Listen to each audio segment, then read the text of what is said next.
ინდიის კვლევების მიხედვით საპრეზიდენტო არჩევნებში მეორე ტური გარდაუვალია 50%-ს ვერ აგროვებს ვერც მარგველაშვილი, ვერც ბურჯანაძე, ვერც ბაქრაძე და ვერც სხვა. საღამო მშვიდობისა დიდი პოლიტიკა პირდაპირ ეთერშია და დღეს გადაცემაში ნახავთ.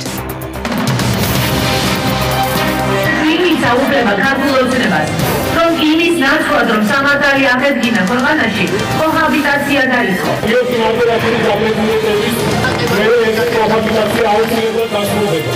თუ ჩვენ რამე შეგვეშალა, გამოასწორეთ და გააკეთეთ უკეთესად, მაგრამ არ შეეხოთ ჩვენ თავარ მონაპოვარს.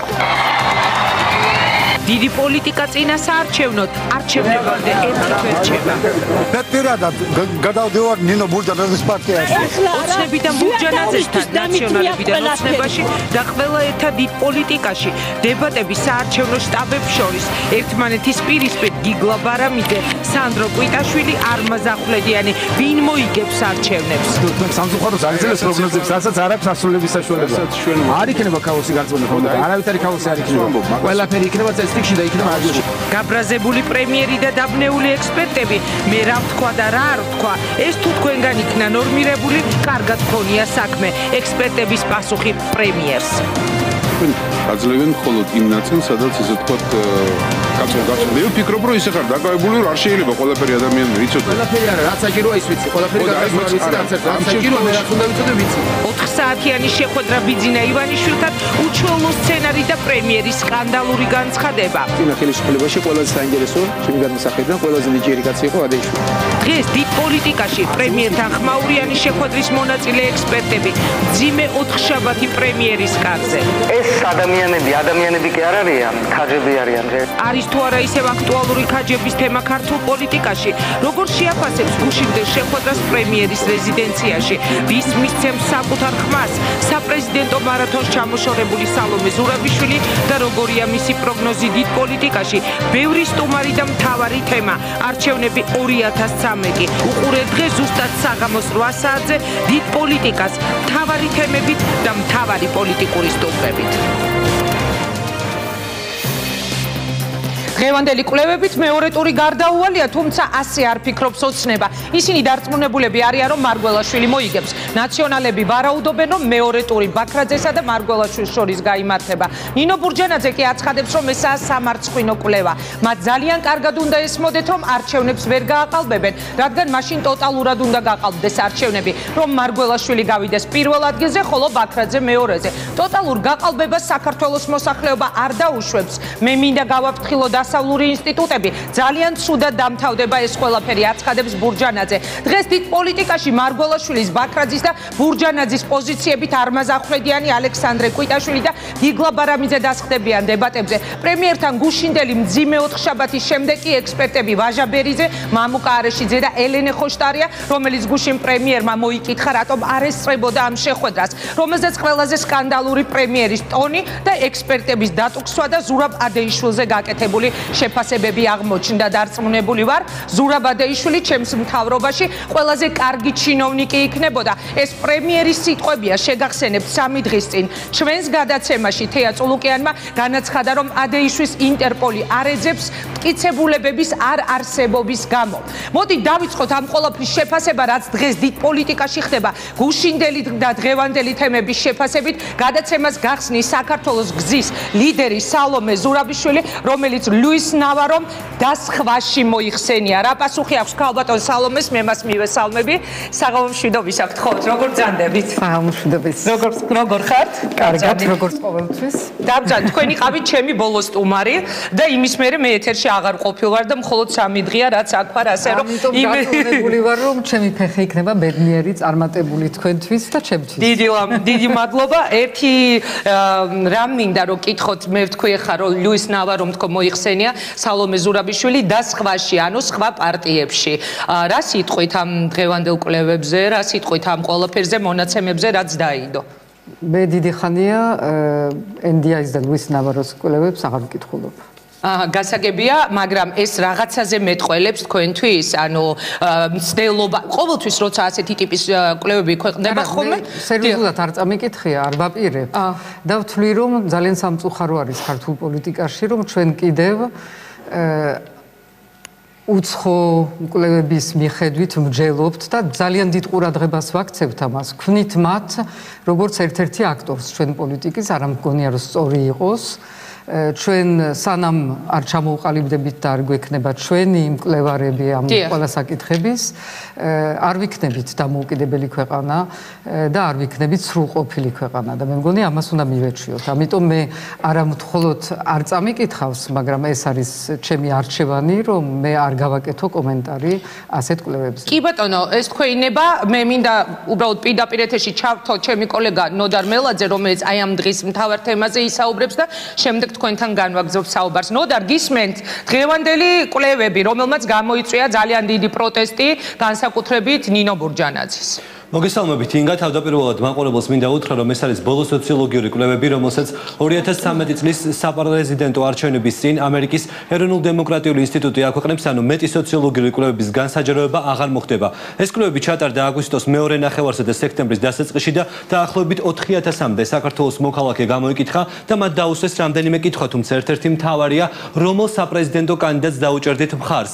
ამ გამოკითხვის თანახმად ვერც ერთი კანდიდატი ვერ აგროვებს საჭირო 50%-ზე გიორგი მარგველაშვილს გააჩნია 39%, დავით ბაქრაძეს 18%, ნინო ბურჯანაძეს 7%, შალვა ნათელაშვილს 3%, გიორგი თარგამაძეს 3% და სხვა კატეგორია არის 4, რომელშიც მოხსენიებულია სალომე ზურაბიშვილი და განმარტებულია, რომ მას საქართველოს მოქალაქეების 2% უჭერს მხარს, კობა დავითაშვილს კი 1%. საგულისხმო დეტალია, რომ ამ სოციოლოგიური კვლევებში მითითებულია, რომ საქართველოს მოქალაქეების 16%-ს ჯერ არ მიუღია გადაწყვეტილება თუ ბიულეტინში რა ნომერს შემოხაზავს, ანუ ვის დაუჭერს მხარს. შესაბამისად, სოციოლოგები ვარაუდობენ, რომ მომდევნო ერთი თვის განმავლობაში, ანუ 27 ოქტომბრამდე, შესაძლოა ეს სურათი შეიცვალოს და საპრეზიდენტო არჩევნები პირველივე ტურში დასრულდეს, თუმცა ამისი ალბათობა ძალიან მცირეა, იქვე განმარტავენ, რადგანაც 39%-სა და 50%-ს პლუს 1 შორის ძალიან დიდი განსხვავებაა. ამავე სოციოლოგიური კვლევების თანახმად მოქალაქეებს კითხეს, შესაძლებელია თუ არა მათი ვარაუდით, რომ საქართველოში გაიმართოს საპრეზიდენტო არჩევნების მეორე ტური. საქართველოს მოქალაქეების 31% ფიქრობს, რომ ქვეყანაში საპრეზიდენტო არჩევნების მეორე ტური გარდაუვალია, 19%-ის განწყობა ნეიტრალური ამ თემასთან დაკავშირებით, 23%-ის აზრით კი საქართველოში საპრეზიდენტო არჩევნების მეორე ტური საერთოდ არ არის მოსალოდნელი. კვლევების თანახმად ასევე მოხდა პოლიტიკური პარტიების რეიტინგების შეფასება, ანუ თავად პოლიტიკურ სუბიექტებს როგორ უჭერენ ინგა მხარს, საგულისხმოა, რომ ქართული ოცნების რეიტინგი ბოლო კვლევასთან შედარებით, რომელიც ასევე 2013 წლის ივნისში გამოქვეყნდა 2% დაეცა, საქართველოს მოსახლეობის ზუსტად 50% უჭერს მხარს ამ კვლევების თანახმად ქართულ ოცნებას, გაზრდილია ნაციონალური მოძრაობის რეიტინგი 2%-ით 10-დან 12%-მდე, ასევე გაიზარდა სხვა ოპოზიციური პარტიების რეიტინგებიც. ზრდა არის ნინო ბურჯანაძის რეიტინგში, მას ივნისში 1%-იანი მაჩვენებელი ჰქონდა, დღეს კი ნინო ბურჯანაძის პარტია მხარს უჭერს საქართველოს მოსახლეობის 4%, გაიზარდა 1%-ით ლეიბორისტული პარტიის რეიტინგი, რაც შეეხება ქრისტიან დემოკრატებს, მათი რეიტინგი ამ დროისათვის ისევ 2%-ია, ისევე როგორც ბოლო სოციოლოგიური კვლევების დროს. და ერთი საგულისხმო დეტალი, ჩვენი პირდაპირი ჩართვის დასასრულს ეროვნულ დემოკრატიულმა ინსტიტუტმა დღეს ასევე გამოაქვეყნა მეორე ტურის სავარაუდო კანდიდატთა შორის ძალთა ბალანსის მაჩვენებელი. ყველაზე საინტერესო, ვის შორის შეიძლება შედგეს დაუშვათ ეს მეორე ტური, დიახ, ძალთა ბალანსი. თუ მეორე ტური გაიმართება, ამ შემთხვევაში მოქალაქეებს კითხეს, ვის მისცემენ ისინი ხმას. პირველი, თუ მეორე ტური შედგება მარგველაშვილსა და ბაქრაძეს შორის, ბაქრაძეს ხმას მისცემს 24%, მარგველაშვილს 49%. თუ მეორე ტური შედგება ბურჯანაძესა და მარგველაშვილს შორის, მაშინ მარგველაშვილს მხარს უჭერს 50%, ნინო ბურჯანაძეს 17%. საგულისხმო დეტალია, რომ 13%-ს ამ გამოკითხვაში ჯერ გადაწყვეტილება არ მიუღია. ესეთი იყო სოციოლოგიური კვლევის შედეგები, რომელიც წელს იყო ბოლო, ამ შემთხვევაში ეროვნულ დემოკრატიული ინსტიტუტისათვის, თუმცა რამდენადაც ცნობილია, ორშაბათს სხვადასხვა პოლიტიკური პარტიები, მათ შორის ქართული ოცნებაც საკუთარი სოციოლოგიური კვლევების გამოქვეყნებას გეგმავენ. ძალიან დიდი მადლობა, მაშინ ეს იყო ნოდარ მელაძე, ქალბატონ სალომეს არ სურს საუბარი და მე მესმის რატოც. ჩვენ ბევრჯერ გვინახავს მსგავსი კვლევები, მე პირადად მინახავს, როდესაც მე თვითონვე ვიღებდი წინა საარჩევნო პერიოდში მონაწილეობას და მართლა ხანდახან არის ხოლმე შეიძლება კომიკური ბევრისთვის, მაგრამ რატომ დაგისვით ეს კითხვა? ყოველთვის, როდესაც რომელიმე ლიდერი აცხადებს პოლიტიკური, რომ ის არ აინტერესებს და უბრალოდ არც კითხობს და არც ეთანხმება ამ კვლევებს, მაინც გამოთქვამს ხოლმე ვარაუდს, რომ ხომ არ იგეგმება რაღაცა გაყალბების მაგვარი. ნუ ნინო ბურჯანაძეს ესეთი მოსაზრება გაუჩნდა, იმიტომ რომ ჩვენ გვახსოვს, რომ ყოველთვის იყო, აი დავუშვათ, ნაციონალური მოძრაობა იყო რეიტინგებში პირველი, ახლა აღმოჩნდა, რომ არის ოცნება.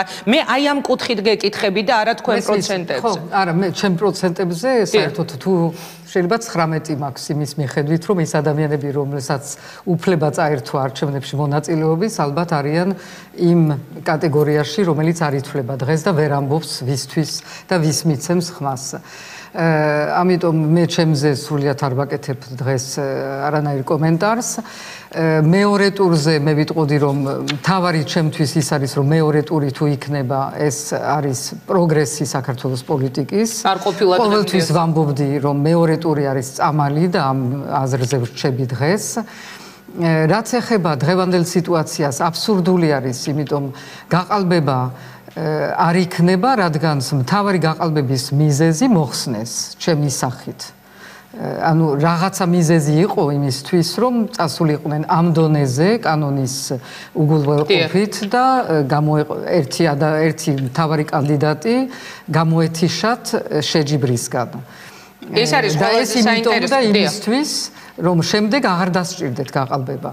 ეხლა რა უნდა ხელისუფლებას, უნდა რომ გაიყვანოს ბურჟანაძე თუ უნდა რომ გაიყვანოს ბაქრაძე. ეს წინასწარ თქვენი ვარაუდი. შეთანხმებულზე არ ვლაპარაკობ, მე მგონი რომ მეტნაკლებად ეს იგივე ძალები არის და სხვათა შორის გუშინ ძალიან კარგად გამოჩნდა, რომ ეს იგივე ტიპის ძალა არის, მაგრამ ამაზე მე დაუბრუნდებით ალბათ. ხელისუფლებას ცხადია აწყობს, რომ ხან ბაქრაძეს საფრთხე იხმაროს და დღეს ამ სიტუაციაში ვართ NDI-ით, ხან ბურჯანაძეს საფრთხე, უფრო აშკარად პრორუსული ვიდრე თვითონ არის, მაგრამ ამასაც დაუბრუნდებით. და ამითი მარგველაშვილის კანდიდატურა წარადგინოს, როგორც ნათქვამი აქვს პრემიერს, როგორც უალტერნატივო. იმიტომ ის ორი საფრთხე, უკან დაბრუნება ნაციონალებით, ან უკან დაბრუნება შევარდნაძის პრორუსული ძალებით, ორივე ჩანს როგორც მიუღებელი და მე ვიმედოვნებ, რომ მართლაც არის მიუღებელი საქართველოს საზოგადოებისთვის, მაგრამ ამითი იქმნება ის წარმოდგენა, რომ ის ძალა მარგველაშვილი არის უალტერნატივო და მისაღები. ისე ერთს კითხავ, თუ შეიძლება თავის დროზე, როდესაც ბიძინა ივანიშვილს ჰქონდა პრობლემები, აი მისი მოქალაქეობა, ორმაგ მოქალაქეობა, არ მოქალაქეობასთან დაკავშირებით, გახსოვთ თქვენ რაც ხდებოდა არჩევნების წინ. თუ წარმოგიდგინათ თქვენ, რომ შეიძლებოდა მე რომელიმე სხვა კანდიდატისთვის დაუშვათ შეექმნათ უკვე მისი ხელისუფლების პირობებში. მე პირდაპირ გეტყვით, რომ ეს დღეები გამახსენდა, როცა თქვენი კანდიდატურა ასე ვთქვათ ვერ მოხვდა რეგისტრირებულთა სიაში, ჩემთვის გავიფიქრე, რომ უცბად გამახსენდა ის დღეები, რა ამბავი იყო მაშინ ატეხილი. თქვენ ფიქრობთ, რომ მიგიღოთ მონაწილეობა, მოიგებდით არჩევნებს? არ ვიცი, ამას ვერ ვიტყვი ნამდვილად. მე ვიტყვი მხოლოდ იმას, რომ ალბათ თვითონ ხელისუფლებას, რომაც ეს გადაწყვეტილება მიიღო, საკმაოდ მე მგონი მძიმე გადაწყვეტილება. ალბათ ის თვლიდა, რომ უფრო მეტი შანსები მქონდა მე ვიდრე რასაც მე ვითვლიდი, იმიტომ ჩვენ ვერ ვთვლით შანსებს რეალურად.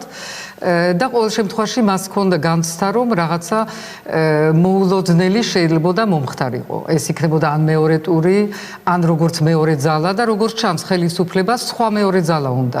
და ეს არის ჩემთვის მთავარი კითხვა და არა იმდენად ჩემი კანდიდატურა თუ არა კანდიდატურა.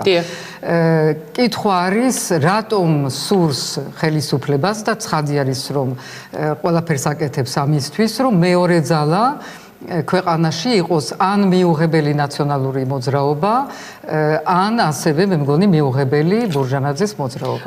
თქვენ ფიქრობთ, რომ მიუღებელია? აი ჩვენ ნახეთ, ეხლა რომ ბურჟანაძის რეიტინგი არის გაზრდილი და ვხედავთ კიდეც რა მის გარშემო აქტიურობა. არის მიუღებელი ნინო ბურჟანაძის მოძრაობა და თვითონ მისი საპრეზიდენტო კანდიდატურა და უფრო ვიტყოდი მისი შემდეგ როგორც მეორე ძალად თუმცა მის გვერდზე идеქი თქვენ მიტინგების დროს ჩემს გვერდზე როცა გქონდა ერთი საერთო საბრძოლველი და ბევრ სხვასთან ვიდექი იმათ გვერდზე ან ისინი ჩემ გვერდზე, იმიტომ ჩემი დაწყებული იყო 9 აპრილის იმ ნაწილი მოძრაობის. ნუ სინამდვილეში ნამდვილად ყველაფერი თქვენი დაწყებული იყო ქაჯები მოდიან თემით და ეს იყო პირველი შოქი. რეჟიმის წინააღმდეგ და როგორც ფაშისტური რეჟიმის დროს ბევრ მომენტში შეიძლება ეს გამართლებული იყოს.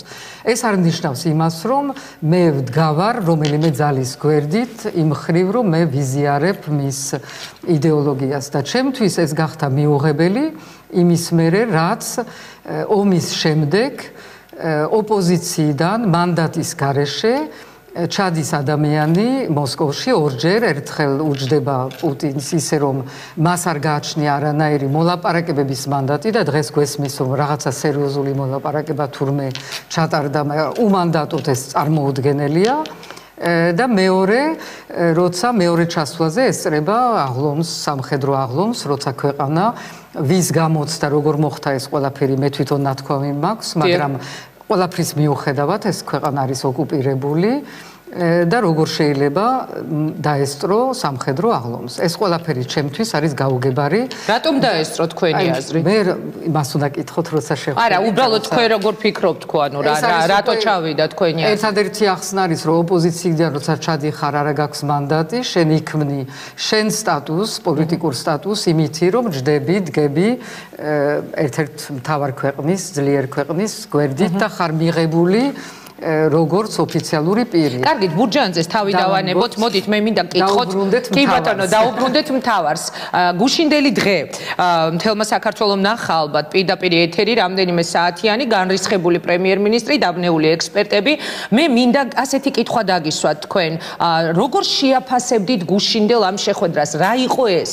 რისი დემონსტრირება იყო? საერთოდ პირდაპირ ეთერში ასეთი შეხვედრის გაშუქება რა იყო? აი, თქვენი კომენტარი მაინტერესებს ამ ბავზე. პირველი ვიტყოდი რომ სამარცხვინო. რატომ?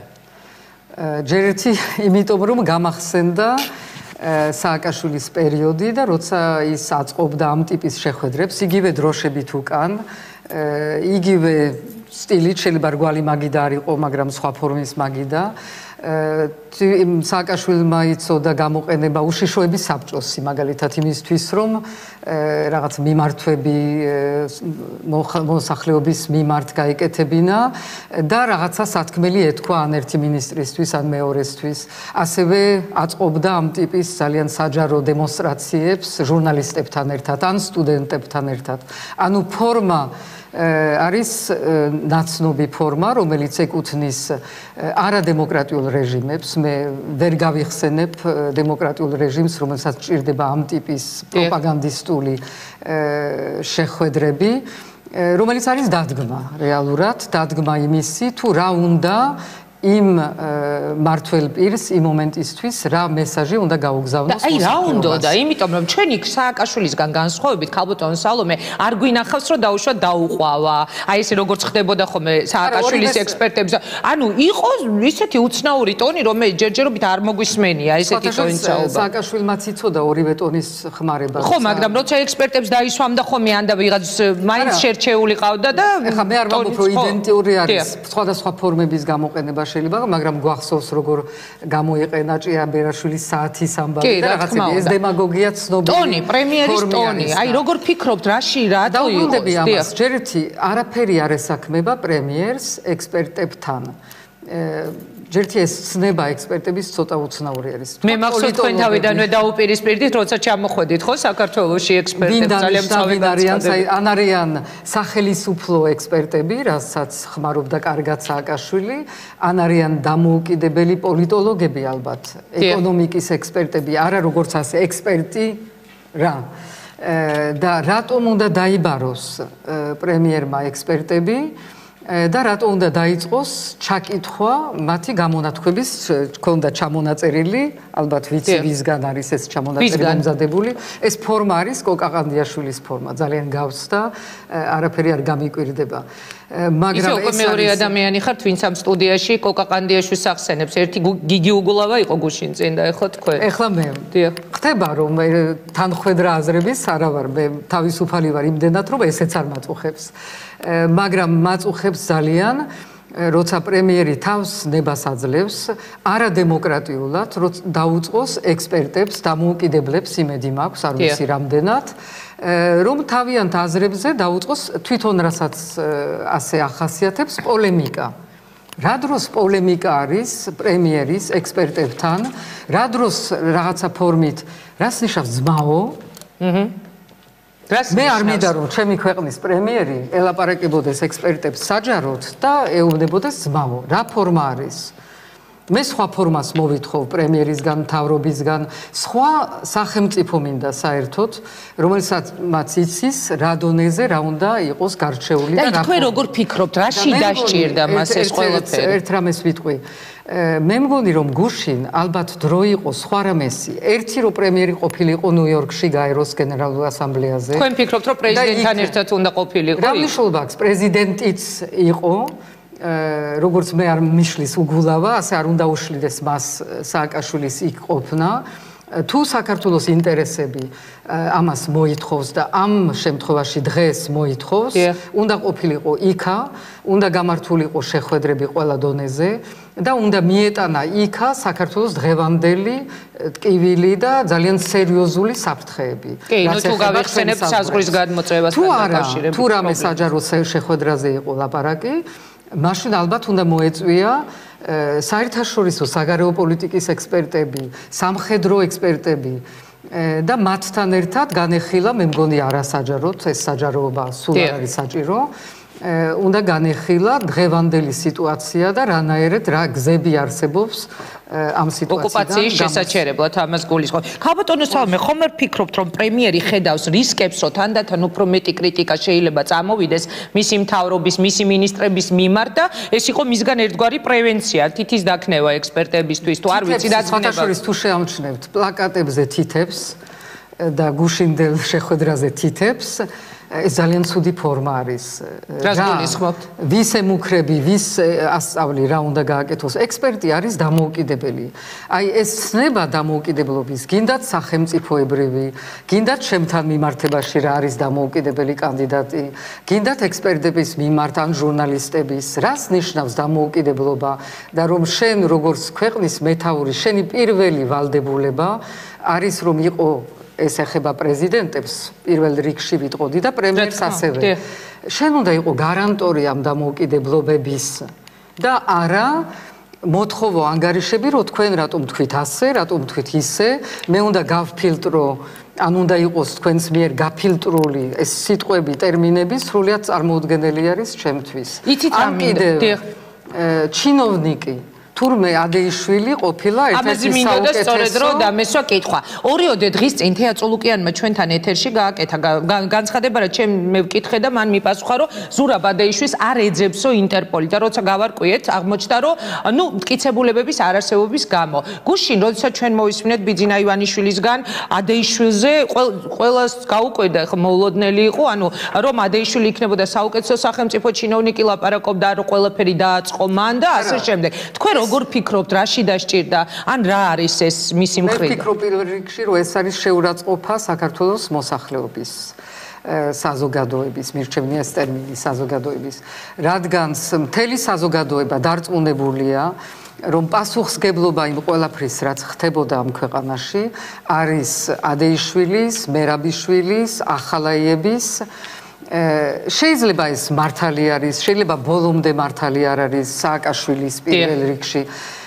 ეს ყველაფერი უნდა გამყარდეს სასამართლოთი. მაგრამ როცა იმ დროს, როცა მე თქვენ და მთელი საზოგადოება ელოდება ერთ ან ორ ან სამ სამაგალითო სასამართლოს, როცა პრემიერი ეუბნება, რომ ერთ-ერთი ყველაზე ჭკვიანი, ყველაზე წარმატებული იყო ის იმ სამთა თუ ოთხთა ჯგუფის წარმომადგენელი და იმაზე მხოლოდ დადებითი აქვს სათქმელი, ეს არის შეურაცხყოფა, იმიტომ მთელი ტკივილი ამ ქვეყნის ეს 9 წლის მანძილზე მოდის ამ ადამიანებიდან და სანამ ესენი სასამართლოთი არ იქნებიან ან გათეთრებული ან გაშავებული ვის აქვს უფლება რომ ამათ რაღაც კომპლიმენტები ქათინაურები და რატომ თქვენი აზრით აი ამას გეკითხებ თქვენ პოლიტიკოსი ბრძანდებით და ალბათ ბუნებრივია გაქვთ ხო თქვენი მოსაზრება რატომ შეიძლებოდა ასე ხმამაღლა მას ესაუბრა ადეიშვილს ეს არის შექმნა ქვეყანაში იმისი რაც ძალიან არ მოსწონს როგორც ჩანს პრემიერ ანუ ქაოსი სიტყვა რომელზედაც ძალიან მწვავე რეაქციები აქვს რა იქნება ქვეყანაში, სადაც ის რაც გჯერა, რაზედაც ქონდა მთელი ოცნებები, ოცნება სიტყვა, რატომ ამოერჩია, არ ვიცი. მთავარი ოცნება ამ ქვეყნის იყო სასამართლო. მე არ მიყვარს და ვთქვი არაერთხელ სამართლიანობა სიტყვა, მიყვარს კანონი, კანონის უზენაესობა და სასამართლო. და ამ დროს ამის მაგივრად ეუბნები, რომ გამოძიება ეკუთვნის ნაცვლიშვილს და ისიც არის ერთ-ერთი თურმე წარჩინებული ფიგურა ჩვენ დღევანდელ ყოფაში. და მეორეს მხრივ არ მაქვს მტკიცებულებები და ადეიშვილი არის წარჩინებული რა ჩინოვნიკი მე იმედი მქონდა რომ ეს სიტყვა ქართულ პოლიტიკური ვოკაბულერიდან გამოღებული იქნებოდა სახელმწიფო მოღვაწე ბატონო პრემიერო კარგი, დიდი მადლობა. ქაბატონ სალომე, კითხვა მინდა რომ დაგისვათ ასეთი, გასაგებია თქვენი პოზიცია, გუშინდელ დღესთან დაკავშირებით, ვერ იყრით კენჭს, გამოეთიშეთ საპრეზიდენტო არჩევნებს, ჯერ საპრეზიდენტო არჩევნებს, მაგრამ არის შემდეგი არჩევნები. ანუ გულისხმობ იგივე დედაქალაქის მერობის არჩევნები. როდესაც ჩვენ საუბრობთ ბიძინა ივანიშვილზე, ბუნებრივად ეხლა მე მახსენდება ის ნათქვამი, რომ შემოგთავაზათ მერობა.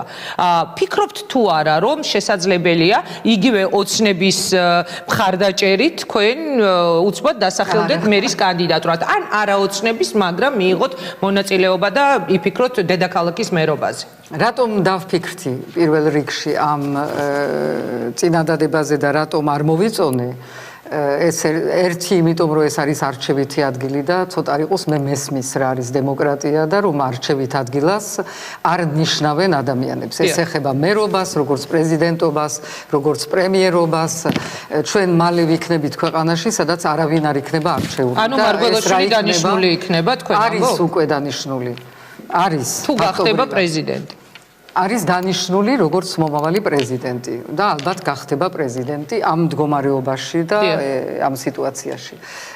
მაგრამ მერი არის არჩევითი პოსტი და საინტერესო არის ის რომ მერის პოსტი არის ის ერთი ადგილი, საიდანაც შენ ვერაფერს ვერ იზამ საგარეო კუთხით არა გაქვს ამისი კომპეტენცია უფლება, ანუ ჩემი მთავარი კომპეტენცია უნდა იყოს გამოუყენებელი.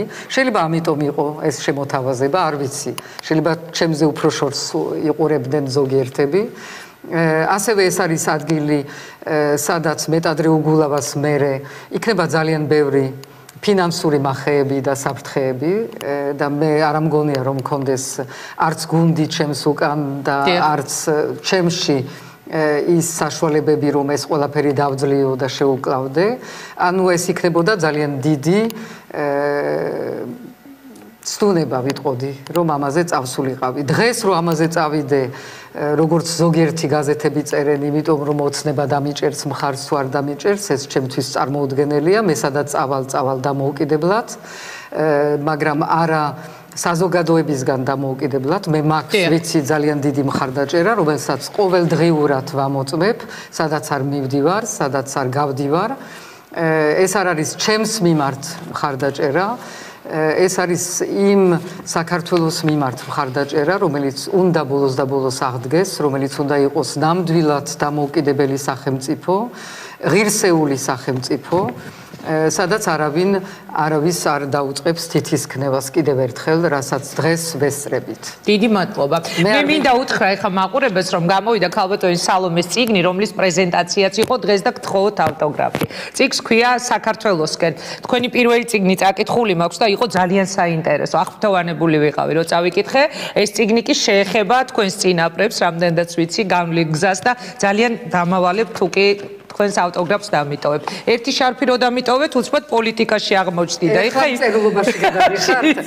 მე მინდა ორი წიგნზე მოგიწეროთ ხელი, იმიტომ ჩემ წიგნთან ერთად გამოვიდა ჯანრიკაშიას ჩემი მეუღლის 11 ტომეული. მე იმედი მაქვს, რომ საქართველოს აღმოაჩენს, რომ ყავდა და ყავს ალბათ, იმიტომ მწერალი არის მარადიული, ყავს ძალიან ძლიერი პოლიტიკური ფიგურა, ისტორიკოსი, ფილოსოფოსი და 11 ტომსი და მწერალი. ამიტომ ესეც და ესეც ძალიან დიდი მადლობა. დიდი მადლობა. და დავიცი, ვნახოთ როგორ განვითარდება მოვლენები. საქართველოში დიდი ხნით აპირებთ ყოფნას თუ? რატო ყველა ამას მე მეკითხება? მე ვარ ეს საქართველოსკენ ქვია ამ წიგნს, მე დავრუნდი საქართველოში და ვარ საქართველოში და ნუ რა ვიცი ექნება იმედი, რომ მე ამაზე გავჩერდები. ქაჯების თემა ისევ აქტუალურია ქართულ პოლიტიკაში, სანამ მეორე ავტოგრაფსაც დამიტოვებ. სამწუხაროდ ამჯერად ვის ეხება ეს თქვენი მხრივ? რა ვიცი, თქვენ თვითონ განსაზღვრეთ და მაყურებელიც ალბათ ისე მართლა ძალიან საინტერესო იყო ის პერიოდი, როცა თქვენ პირველად დაიწყეთ ეს მოძრაობა. სააკაშვილის მთავრობიდან წამოსული სალომე ზურაბიშვილი იყო, რომელმაც პირველი ფურორი მოახდინა ქართულ პოლიტიკაში, თუმცა ამჯერად მან ვერ შეძლო, რომ კენჭი ეყარა საპრეზიდენტო არჩევნებში ჯერჯერობით, როგორც თქვენ ამბობთ. ძალიან დიდი მადლობა მინდა გითხრათ. დიდი მადლობა, რომ მობრძანდით და გვესტუმრეთ. საინტერესო ინტერვიუ იყო. მაშასე დიდი მადლობა. ეს იყო სალომე ზურაბიშვილი. რამდენიმე წუთში ჩვენს ეთერში დატოქსული ექსპერტები და გაბრაზებული პრემიერი ბურჯანაძის მუხარა და მთავარი კითხვა ვის შორის გაიმართება მეორე ტური. ვფიქრობ დებატები ძალიან საინტერესო გამოვა. ვინიც აუკლება ქართულ ოცნებას, რომ იმის ნაცვლად რომ სამართალი აღედგინა ქვეყანაში, კოჰაბიტაცია დაიწყო.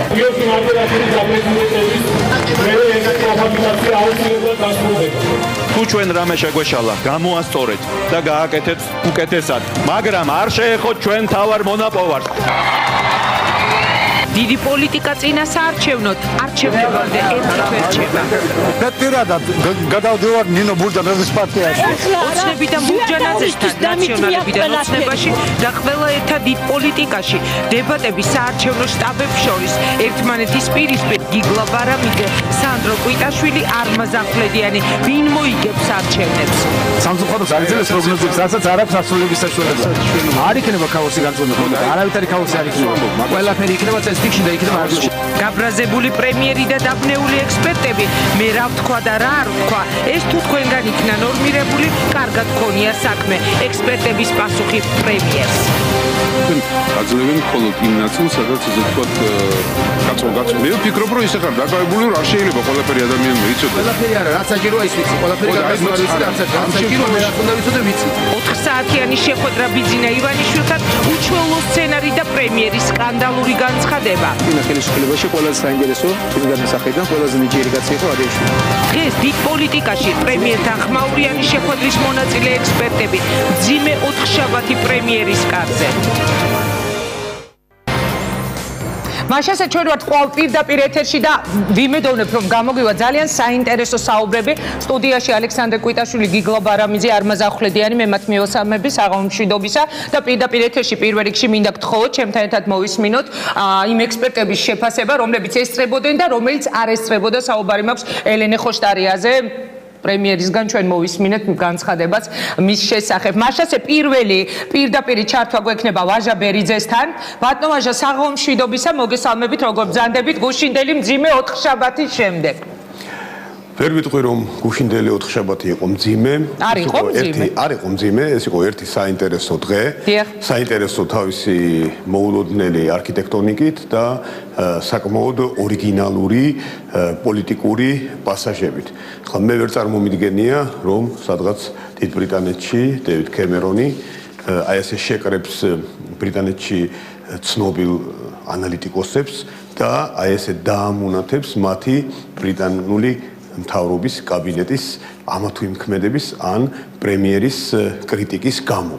ან თუნდაც პოლონეთში თქვა დონალდ ტუსკი ასე მოიქცევა, ეს ნამდვილად ახალია, სიახლეა, ნოვაციაა და ამდენად ჩემთვის ეს იყო საინტერესო მოულოდნელობა, მით უმეტეს ეს იყო განკითხვაო თქვენ ბრძანეთ და მე ძალიან დამამახსოვრდა თქვენი ფრაზა მე რა ვთქვა და რა არა ეს თუ თქვენგან იქნება ნორმირებული კარგად ქონია საქმე რატომ აი თქვენ როგორ ფიქრობთ პრემიერის მხრიდან თქვენი მისამართით ნათქვამით უნდაც რომ გირჩევთ მოწიწებით მოეკიდოთ საკუთარ გამონათქვამებს რა იყო ეს გუშინდელი დღე როგორ ფიქრობთ რატომ დასჭირდა პრემიერს თუნდაც პირდაპირ ეთერში რომ გადაცემულიყო ეს შეხვედრა და ასეთი ტონი რომელიც იყო უჩვეულო და წეღარ რომ თქვენ ბრძანეთ რომ ვერ წარმომიდგენიაო რომელიმე დემოკრატიულ ქვეყანაში ანალოგიური შეხვედრა ანუ რას ამბობთ რომ ჩვენთან დემოკრატია არ არის მე ვამბობ რომ ჩვენთან დემოკრატია არის ავტორიტარული რეჟიმიდან ჩვენ თანდათან გადავდივართ დემოკრატიულ სისტემაზე წყობაზე ურთიერთობებზე და ყველაფერი იმაზე რაც ამასთან ახლავს მაგრამ მოცემული ნოვაციები კლიშეების დამსხვრევის ასეთი მცდელობა ამ შემთხვევაში პრემიერ ივანიშვილისთვის იყო წარუმატებელი ნაბიჯი ის გამოწვეული იყო გარკვეული მოვლენათა განვითარებით და საზოგადოებრივი აზრის იმ მომენტისათვის არსებული ნეგატიური განწყობით ივანიშვილის მთავრობისა და ივანიშვილის ნაბიჯისადმი წავიდეს მთავრობიდან და პოლიტიკიდან ამ ნაბიჯით ასე ვთქვათ ამ დაგვარი გზით ივანიშვილმა და მისმა გარემოცვამ მოინდომა გარკვეული თვალსაზრისით აი საზოგადოებრივი განწყობის მათი რეიტინგის კლების პროცესის შენელება, შეჩერება და გარკვეული თვალსაზრისით ვინ გარემოცვამ ბატონო თუ შეგიძლიათ მითხრათ ვის გულისხმობთ ამ გარემოცვაში სამწუხაროდ მე კონკრეტულად ამჟამად არ ვიცი რომელი პიროვნებები წარმოადგენენ ივანიშვილის გარემოცვას მე ვიცი რომ ის მრჩევლები რომლებიც ოფიციალურად არიან ცნობილნი არ არიან დაკავებული PR ტექნოლოგიებით გარკვეული აპარატი ბუნებრივია პრემიერს ყავს და მათი რჩევების ნაყოფია ის წარმოდგენა რომელიც დაიდგა აბსოლუტურად მიუღებელი დემოკრატიული საზოგადოებისთვის და საკმაოდ წარუმატებელი მცდელობა რომ აი ეს განწყობა ანალიტიკოსებს შორის ექსპერტულ საზოგადოებას შორის ეს შეეცვალათ გარკვეულწილად უფრო მეტსაც ვიტყვი რომ ეს იყო მცდელობა რომ გარკვეული თვალსაზრისით ნდობის ხარისხი ამ ექსპერტების და ხალხი მინდა გაუსვა ინგა და თქო ყურადღება მიაქციოთ მათ შორის უმეტესობა წარმოადგენდა ბატონ ბიძინა ივანიშვილის ყოფილ მრჩევლებს მისი გუნდის წევრებს თქვენც იყავით რამდენადაც თქვენს თავად აღნიშნეთ ორი თვის განმავლობაში ეხლა რატომ აღარ ხართ გარკვეული გარემოებების გამო და პროცესების განვითარების შედეგად როდესაც დაფუძნდა მოძრაობა მე გადავედი საქართველოს განვითარების კვლევით ინსტიტუტში ხუხაშვილთან შემდეგ ბატონ ხუხაშვილის და ჩემი თანამშრომლობა არ შედგა გარკვეული მიზეზების გამო. რატომ გითხარით ხუხაშვილის თემა ეს ისეთ საინტერესო თემაა ნებისმიერ შემთხვევაში მე ხარ გთხოვთ რომ დამიკონკრეტოთ. რატომ არ შედგა? უწინარესყოლისა აქ ესეთი საინტერესო და თქვენი გადაცემისთვის მისაღები სკანდალური არაფერია, უბრალოდ ჩვენ გადავედით კვლევით სამუშაობაზე, რეკომენდაციების შემუშავებაზე. ამის შემდეგ მოგეხსენებათ ხელისუფლების გარკვეული ცდილობების შედეგად მაშინდელი ხელისუფლებას გულისხმობ ეს ინსტიტუტი დაიხურა, ხოლო როდესაც განაახლა მუშაობა, აღმოჩნდა რომ მე ამ ინსტიტუტისთვის საჭირო არ ვიყავი. აი ეს არის ფაქტი. მე ერთი კითხვა მინდა დაგისვათ, ბატონო ვაჟა, თქვენ უთხარით რომ თქვენ არ მოგწონთ პრემიერის მართვის სტილი და მიანიშნეთ იმაზე რომ მას ფავორიტები ხავს და აი ფავორიტები მართვის სტილი აქვს და თქვით რომ ბანკი ქართლიდან წამოსული. თუმცა ესენი არიან ძალიან ძლიერი ფიგურები და მოიაზრებია როგორც მომავალი პრემიერ-მინისტრობის სავარაუდო კანდიდატები. ქართულს თემას გულისხმობ. იგივე ირაკლი ღარიბაშვილი, იგივე გიორგი კვირიკაშვილი და ერთი დაუშვათ ჯანდაცვის მინისტრი არ იყო ბანკ ქართულში, მაგრამ ისიც პირადად ბიძინა ივანიშვილის გარემოცვის წევრია. რამ გაგიჩინათ ეს პრეტენზია, ასე ვთქვათ, პრემიერის მიმართ, რომ მას ყავს ფავორიტები და ყავს ბანკი ქართლიდან. იმ პრაქტიკამ, რომელიც საკადრო პოლიტიკაში ბიძინა ივანიშვილის ხელისუფლებაში მოსვლის შემდეგ არსებობს.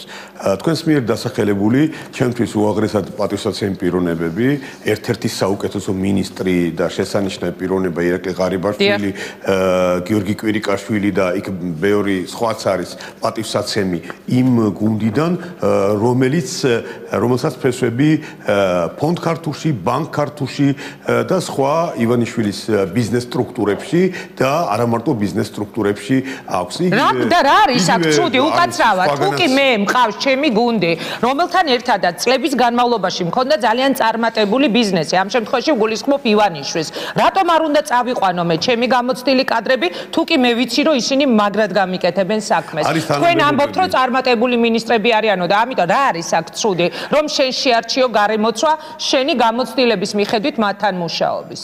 არის თანამდებობები, სადაც შეიძლება შენ დანიშნო შენი მეგობარი, ფავორიტი, გარკვეული შეხედულებით შეარჩიო ესა თუ ის პიროვნება. კი, მაგრამ თქვენ ხომ ამბობთ რომ ისინიო მაგარი მინისტრები არიანო და მაშინ რატო არის ცუდი?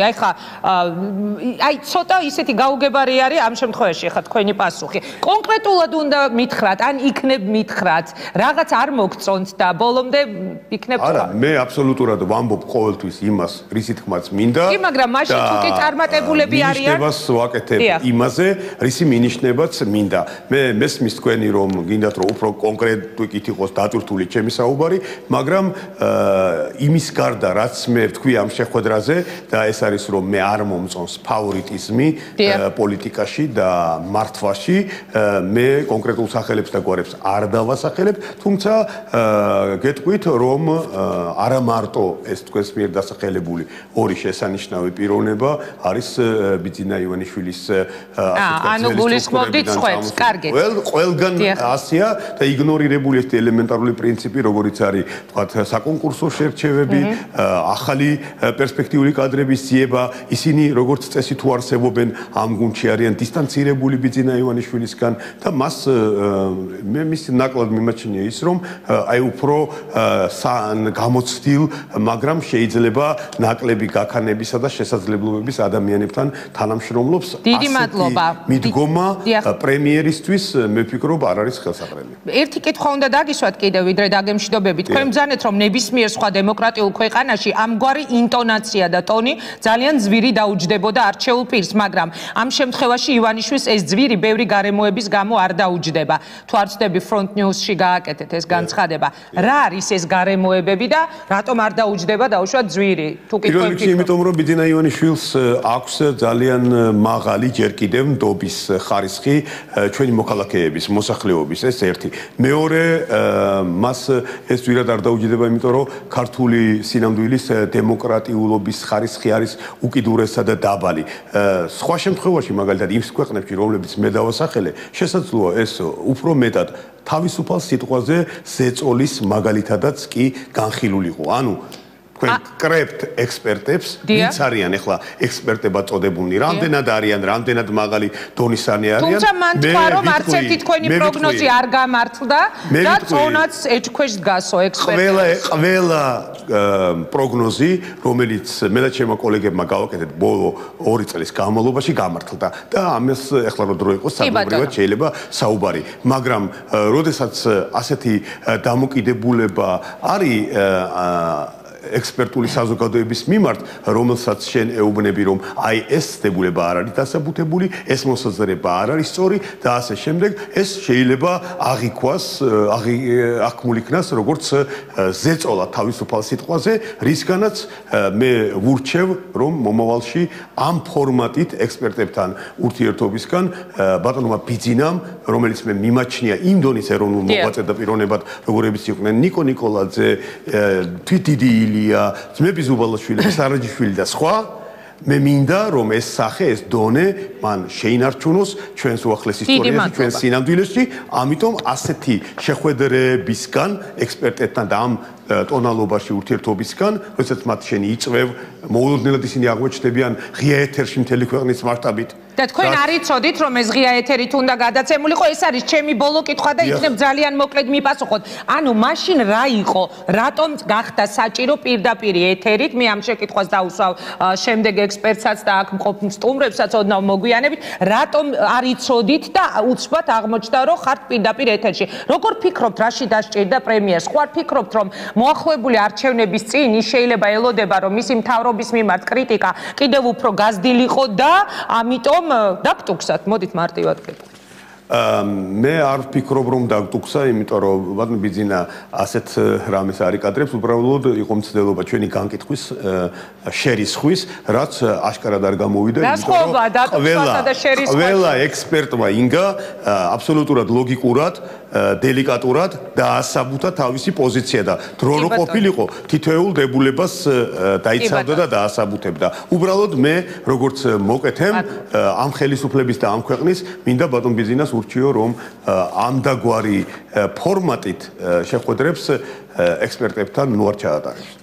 მე მინდა ძალიან დიდი მადლობა გითხრათ მონაწილეობისთვის. ახლა მამუკარეშიძე ჩაგვერთვება ცოტა ხანში წარმატებას გისურვებ და ძალიან საინტერესო რესპონდენტი აღმოვაჩინე გუშინ თქვენი სახით და იმედია ბევრჯერ იქნებით ჩემი სტუმარი. მაშასე მამუკარეშიძე ექსპერტი რომელიც ასევე ესწრებოდა გუშინ და რომელთანაც ძალიან მძიმე საუბარი შეიძლება ითქვას რომ გამოუვიდა. მე მეგონა ბატონო მამუკა გამარჯობა წაღო მშვიდობის მე მეგონა რომ წახვედით თქვენ რაღაცა პროტესტი გაგიშდათ და წახვედით და მე დაწერა კიდეც რომელიღაც სააგენტომ რომ არეშიძემ დარბაზი დატოვა, თუმცა მე უკან დაბრუნდეთ. მითხარით ჩემი ფასეთ გუშინდელი დღე რა იყო ეს? ხო, ნუ რა ესე იგი, ჯერთ მოგესალმებით, მე გილოცავთ ახალი პროგრამის დაწყებას. დიდი მადლობა. ესამეც ერთი უნდა გითხრათ, რომ დათურსულად ნამდვილად არ მიგზნია თავი. თუნდაც იმ დიალოგის შემდეგ, რომელზეც თქვენ ახლა გამახვილეთ ყურადღება. შემდეგ ის რომ რა იყო ეს დედა რა იყო ეს ხო ეს? არა, რა იყო ეს? ანუ რას ნიშნავდა ეს შეხვედრა? მე შეფასებებს არ ვაკეთებ, თუმცა ეხა ბუნებრივია ძალიან საინტერესო იყო სანახავად პირდაპირ ეთერში, მაგრამ აი ბატონმა ვაჟამ თქვა რომ არ ვიცოდითო რომ პირდაპირ ეთერში უნდა ყოფილიყო, თქვენ იცოდით? მე გავიგე ბოლოში და გზაში რო ვიყავე, მაშინ დამირეკეს და მითხრას რომ ტელევიზიით გაცხადდაო რომ ეხლა ყოფილი. ანუ ამას გულისხმობ რომ რა იყო ეს? შეფასება მინდა თქვენი რა შეხვედრა იყო, რას ეძღვნებოდა და თქვენ შეხვედრა საჭირო იყო ალბათ და მნიშვნელოვანი იქნებოდა რომ არ ყოფილიყო აი ეს ტელევიზიო ასე თქვათ სივრცე ჩართული და ამ სივრცეს ესე იგი არ ყოფილიყო აი პირდაპირ ეთერზე გამახვილებული ყურადღება. ჩვენ ყველანი მასპინძელის და სტუმრებით სატელევიზიო სივრცეზე ფიქრობდით გარკვეულწილად, ეს ფაქტია, გვინდა არ გვინდოდა ასე იყო. და აქედან გამომდინარე თავიდანვე იყო გამწირული ჩვენი შეხვედრა რომ კონსტრუქციული საუბარი არ შედგებოდა. საქმეზე ვერ ვილაპარაკებდით, მაგრამ ჩვენთვის მოულოდნელი იყო მართლა ის ფორმატი, რომელიც ბატონმა ბიძინამ აირჩია, როდესაც ესე ვთქვათ, წარმოდგენილი იქნა ჩვენი ტექსტები, ამონარიდები სხვადასხვა ინტერვიუდან და იმას მიეცა შეფასებები. თქვენ ალბათ მიაქციეთ ყურადღება, რომ განსაკუთრებული ყურადღება მიექცა ჩემი ცოცოცხისკარიშვილის და ვაჟასი და ნუ კიდე შეიძლება ერთი ინტერვიუებს, დიახ. ხო. ეხლა იქ რა იყო კონტექსტიდან ამუგლეჯილი ფრაზა ვინ მოამზადა ეს ტექსტები, როგორი შეფასებები ჰქონდა დართული თან, როცა მიუტანეს პრემიერს. მე არ ვიცი, იმიტომ რომ მე არ მგონია, რომ ახლა ბიძინა ივანიშვილს იმის დრო ჰქონდეს, რომ ყველა ამ გაზეთებს კითხულობდეს და საკუთარ ესე თქვათ ჩვენი ინტერვიუს ბოლომდე ჩაუყმავდეს. აქ ძალიან ბევრჯერ ტრიალებდა სიტყვა ქაოსი. აი განსაკუთრებით როდესაც იყო პოლემიკა პრემიერის თქვენთან. რა ხდება? რატომ გაღიზიანებული იყო აი ამ სიტყვასთან დაკავშირებით? რატომ გთხოვდათ იგი პასუხებს? სალომე ზურაბიშვილმა თქვა, რომ ეს არისო სააკაშვილის მართვის სტილიო. ზუსტად იგივე საკეთებდაო სააკაშვილი, ანუ შემოიკრებდა ხალხს და ეს გადაიცემოდა პირდაპირ ეთერშიო. თქვენ როგორ ფიქრობთ, რაში დასჭირდა პრემიერს, რომ პირდაპირ ეთერით ასეთი ფორმით ესაუბრა ექსპერტებთან? ეს რომ ყოფილიყო დახურული შეხვედრა, ბუნებრივია ეს კითხვა არავის არ გაუჩნდებოდა, მაგრამ ვინაიდან იყო პირდაპირში? გასაგებია, ძალიან მარტივად შეიძლება ამის თქმა, რომ ცდილობდა ხალხის წინ და ემტკიცებინა ჩვენთვის, რომ ჩვენი შეფასებები არ იყოს სწორი. ისე იგი ნაკეთები მთავრობის მიერ ნაკეთების საქმე ბევრად უფრო მასშტაბურია, ბევრად უფრო ეფექტურია, ვიდრე ჩვენ ამას ვაფასებთ. აი თქვათ ეს ცდილობა გარკვეულწილად იყო ბუნებრივი ხათუნა. და შესაძლებელია თუ არა, რომ ეს იყო თითის დაქნევა. ისევ სალომე ზურაბიშვილის ნათქვამს მოვიშველიებ, რომ არ სიამოვნებს მას, რომ მთავრობის მიმართ რაღაცა კრიტიკა გამოითქმება ექსპერტების მხრიდან. იცით რა შეასაქმე, რომ მოდი ესე ნუ ვიტყვით, იმიტომ რომ მე პირადად არ მემიღია თითის დაქნევა, თითის დაქნევა. კარგით, ვინც ტელევიზორს უყურებდა, ბევრმა ისე აღიქვა, ამიტომ კარგით. არა, მე ვიტყვი მაგას, კი არ მერიდება თქმა. არაფრის. მე არ მიმიღია ეს, იმიტომ რომ თითის დაქნევა ზუსტად სააკაშვილის სტილი იყო, იმიტომ რომ დაანჩენები ჯუმათ უსმენდნენ და ის ლაპარაკობდა. მე ვიღაცებს იხსნიდა მაგითასთან და ასე შემდეგ. ჩვენ ვარ თავისუფალი საზოგადოების. არა, თქვენ ვერ მოგხსნიდათ გუშინ ბიძინა ივანიშვილი, იმიტომ რომ თქვენ ექსპერტები იყავთ. ამიტომ თითის დაქნევაც არ იქნება ჩვენთან. მე ახლა ნომინალურად ვარ დაკავშირებული ქართულ ოცნებასთან. და აქედან გამომდინარე თავისუფლად ექსპერტთა თვითულები საერთოდ ცოტა გახუნდა ეს სიტყვა, მაგრამ არა უშავს. და მოკლედ ასე რომ უფრო ეს იყო შეტევა ზუსტად იმ თვალსაზრისით რომ ეხლა თიც რო იქნებდა ფიზიკურად ეს იმას არ ნიშნავს რომ თიც გვიქნებდა იმიტომ რომ წონა არ გაქვთო ექსპერტებს რომ მან თქვა და მე ამიტომ გეკითხებით რომ მიიღეთ თუ არა თქვა ეს როგორც დატოქსვა თუ როგორც დაარიგება თუ რა არც ვერც მაგ ფრაზას ვერ მივიღებდი ესე როგორც იყო ნათქვამი წონა არ გაქვთ იმიტომ რომ მე იქვე უპასუხე თუ შეეთხოთ ბოლოსკენ რომ ჩვენ საზოგადოება ჩვენი ცნობადობა იქნება თუ პატივისცემა თუ რა ვიცი რა თქვა ჩვენი აზრის დაფასება მდგომარეობს იმაში, რომ ჩვენი პროგნოზი იქნება თუ ესე ვთქვათ გამონათქვამი, ხშირად მართლდება და გარდა ამისა საზოგადოებას ეჩვენება, რომ ეს არის ნორმალური. ჯერ საზოგადოება უნდა გადაწყვიტოს ჩვენ ვართ ექსპერტები, არა ვართ ექსპერტები, მან უნდა შეგვაფასოს, ზოგიერთ ჩვენთანაც მოусმეს, მეორეს არ მოусმეს, არ დაინტერესებს. Facebook-ზე არის ამის იქ იყო საუბარი ბატონო მამუკა რომ მთავრობის წევრები მინისტრებთან პრაქტიკულად შეუძლებელია ურთიერთობა, იმიტომ რომ ჩაკეტილი კარის პრინციპით არიანო, ხო? კი, მე ერთი რამ უნდა ვთქვა, სანამ თქვენ ამაზე პასუხს გამცემთ როგორც ჟურნალისტმა, რომ ისე ჟურნალისტებს ნათქვამიც ხო შეიძლება რომ იყოს საინტერესო ექსპერტების გარდა, საოცრად შეეცვალა ტონი ძალიან ბევრ დეპუტატს უმრავლესობაში, რომელიც ადრე ძალიან ჩვეულებრივი და თავისუფალი ადამიანი იყო, ეხლა ამჯერად მეგვარებს არ ვასახელებ, თუმცა ალბათ იქნება როდესმე ამ თემაზეც პირდაპირ ეთერში საუბარი, ასე რომ მე არ ვიცი მინისტრებთან რა პრობლემებია, ისინი ღია კარის პრინციპით არიან თუ არა, ან დახურული კარის, მაგრამ ძალიან ბევრს ამპარტავნება რომ შეეპარა მას შემდეგ რაც დეპუტატი გახდა ხმაში, მაგალითად ინტერვიუების არ მიცემა, ტელეფონების არ აღება, ეს ფაქტია. მე მინდოდა რომ ეს დღეს მეთქვა, გისმენთ? არა, ესე ნინი აბსოლუტურად გეთანხმები და ეს მე გული მწყდება, იმიტომ რომ ეს ბევრი მათგანი ჩემი ახლობელია, მეგობარი თანამებრძოლი იყო და ხა ვიცი რომ ზოგიერთს მოკლედ კოშკზე ცეცხლი თუ არ დაუნთე, მანამდე ვერ გააგებინებ რა ეს როგორ. ბატონო მამუკა, მოდით ერთ კითხვას დაგისვავთ, ვიდრე დაგემშვიდობ. მაგრამ არა უშავს. თქვენ ხომ სამოქალაქო სოლიდარობაში გაწევრიანდით თუ მე მეშლება? არა, სამოქალაქო საზოგადოებრივი მოძრაობა სამოქალაქო სოლიდარობა. ანუ ხართ ამის წევრი? კი. ხომ არ იეჭვიანა ნინო ბურჯანაძეზე, ბიძინა ივანიშვილმა და ხომ არ შემოგიტიათ ასე ვთქვათ, იმიტომ რომ ცნობილია რომ სოლიდარობა აპირებს საპრეზიდენტო არჩევნების შემდეგ ძალიან გააქტიურებას და ისინი ამბობენ რომ სამართლიანობა ვერ აღადგინა ოცნებამ და ჩვენ ვიწყებთ სამართლიანობის აღდგენას. იგივე განცხადებას აკეთებს ხოლმე ნინო ბურჯანაძე. ბევრმა გამოთქვა სხვა შორის ეჭვი რომ ხო არ არის რაიმე კავშირიო მათ შორის. მე ეს მინდა რომ კითხოთ, ხომ არ იეჭვიანა მან ნინო ბურჯანაძეს? არა მგონია ნინო ბურჯანაძე ეჭვიანა, მე უბრალოდ თუ მან და მაინც სიმართლე გაინტერესებს, შემიძლია გითხრათ რომ ამ ტიპის ურთიერთობა თვითონაც აღნიშნა თუ შეეთხოთ გუში რომ ჩვენ უფრო ცხარე კამათები გქონდაო. იმიტომ რომ ეს ამ ტიპის ურთიერთობა ჩამოყალიბებულია რამოდენიმე თვის წინ, შეიძლება დავარი 6-7 თვე. და ამის ავტორები არიან ზუსტად გარემოცვის ის ნაწილი, რომელიც ესე ვთქვათ ამ საქმით არის ძირითადად დაკავებული იმ ადამიანების გაკრიტიკებით, იმ ადამიანებისთვის ორმოს გათხრით, ისევ გარემოცვის თემა დგება. აბა სამწუხარო. და ბოლო კითხვა ვიდრე დაგემშვიდობები და ელინეს მოусმეთ, ნანა დევდარიანმა თქვა თქვენმა მეგობარმა, რომ ბიძინა ივანიშვილმა გუშინ ისტოტი მოიჭრა ამ შეხვედრით, რომელზეც იჯდაო. ხო ვერ განმიმარტავთ, რას ნიშნავს? ეს ნიშნავდა იმას, რომ ესე იგი, ნანა დევდარიანის ესე იგი ნაზრები, ასეთი იყო ინტერვიუში ასე ჩანდა ყოველ შემთხვევაში, რომ ესე იგი, ასე ვთქვათ, საზოგადოების ის ნაწილი გარიყა, საზოგადოების იმ ნაწილთან გაიფუჭა ურთიერთობა, რომელიც ერთგვარ ამინს ქმნიან. და ეს ასეა? არა, ნანას საუბარი მე ვთვლი, რომ მაინც ემოციური იყო და ესე გადაცემის მერე იყო და გაღიზიანებული ჩანდა ცოტა. ეხლა სატოტის მოჭრამდე არ მისულა საქმე. და მე არ ვთვლი, რომ საქმე ძალიან გაფუჭდა, მიუხედავად იმისა, რომ ძალიან მძიმე ლაპარაკიც იყო. მე ვთვლი, რომ ესე ვთქვათ, უბრალოდ იქ მოხდა ზოგიერთი ისეთ რამეზე ყურადღების გამახვილება, არა ჩვენ შემთხვევაში. ადეიშვილი იქნებოდა ეს თუ ზოგიერთი სხვა საკითხი. რას ნიშნავდა? აი თუნდაც ადეიშვილის ხსენება, უნდა დაგემშვიდობოთ, მაგრამ ეხლა ეს რო არ დაგისვათ ეს კი. გაუგებარია, ჩემთვის აბსოლუტურად ადეიშვილის ხსენება რა კონტექსტში, რა შუაში იყო იქ და პრინციპში ეხლა იმაზე ლაპარაკი რამდენად კარგი ამწყობია ის. და თქვენ ბრძანდებით ექსპერტი, აი ძალიან გამოცდილი ადამიანი მოდით გამიკეთეთ შეფასება, რას ნიშნავს, როდესაც ჩვენ ვისმენთ ბიძინა ივანიშვილისგან იმას, რომ ზურაბ ადეიშვილი ასეთი წარმატებული იყო და იქნებოდა ყველაზე წარმატებული ჩინოვნიკი. მე არ გამოვრიცხავ ასეთ რამეს, სხვა შორის გაიხსენეთ მისი წელი, როდესაც ვანო მერაბიშვილზე წელდა დაახლოებით ამ დაგვარს.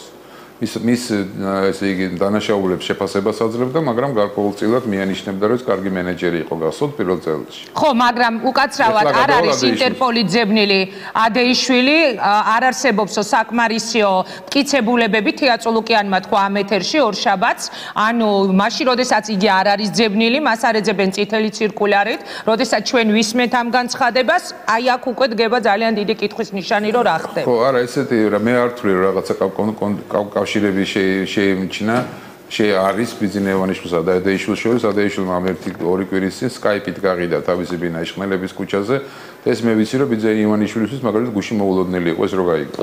კარგით. კარგით. ძალიან დიდი მადლობა, წარმატება მინდა გისურვოთ და მაშასე ბოლო ექსპერტი, რომელიც ჩაგვერთვება, ეს არის ელენე ხოშტარია.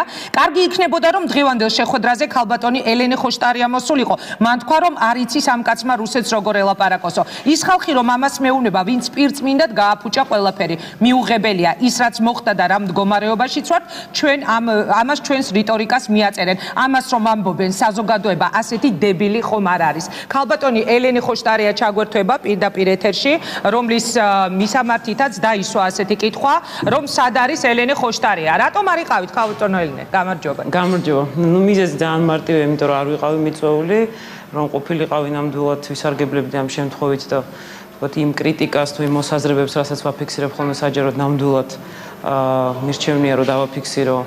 გამოვიყენებდი ამ საშუალებას რომ გადამიფიქსირებინა იქვე, მაგრამ მე არ მგონია რომ ჩემი პირადად იქ ყოფნა არ ყოფნა არის ესეთი პრინციპული საკითხი, მით უმეტეს ჩემი კოლეგა, ჩვენი ორგანიზაციის წარმომადგენელი იქ იყო, ისე ხო იქ იყო. ერთადერთი ბუნებრივია ის ასე ვთქვათ შენიშვნა, რომელიც გამოითქვა ამ შემთხვევაში ჩემი იქ არ ყოფნის დროს, ალბათ მიეკუთვნებოდა იმ საკითხებს, რომელიც გაიჟღერებდა იგივე სტილში, როგორც სხვა ექსპერტების მიმართ, რაც ჩვენ მოვისმენთ გუშინ შეხვედრაზე და ბუნებრივია მე მექნებოდა ძალიან ასე ვთქვათ მკაფიო პოზიცია როგორც სტილთან დაკავშირებით ამ შეხვედრის აგრეთვე შინაარსთან დაკავშირებით. თქვენ მინდა რომ გთხოვოთ ამის შეფასება. არ ესწრებოდით, მაგრამ ალბათ უყურებდით, ნახეთ, მოისმინეთ, როგორ შეაფასებს ელენე ხოშტარია გუშინდელ შეხვედრას ექსპერტებსა და პრემიერს შორის. ალბათ ახალს არაფერს არ ვიტყვი და 2 დღე ამაზე მიდის საუბარი, მაგრამ ერთ აქცენტს გავაკეთებ, აქ აბსოლუტურად არ აქვს მნიშვნელობა ვინ მოგწონს, ვინ არ მოგწონს, ვინ ექსპერტი კარგია ან ვინ არ არის კარგი, იმასაც კი არ აქვს მნიშვნელობა იმის კონკრეტული შენიშვნები, რაც პრემიერმა გააკეთა თუ მითითებები არის სწორი თუ არასწორი და იმასაც არ აქვს მნიშვნელობა პრემიერს მაგალითად გულწრფელად შეიძლება სურდეს რომ რაღაცა საექსპერტო საზოგადოება სხვანაირად გამოიყურებოდეს, აქ არსებითი არის აბსოლუტურად სხვა. დემოკრატიული სახელმწიფო მოაწყვეს იმისთვის, რომ ადამიანი, რომელიც არის ხელისუფლებაში, ის დაემორჩილოს არა ინსტინქტს და ინსტინქტი არის, რომ შენ თავს ნაკლებად აკრიტიკებ და უფრო მოგწონს შენი ქმედებები, ეს ადამიანური ინსტინქტია.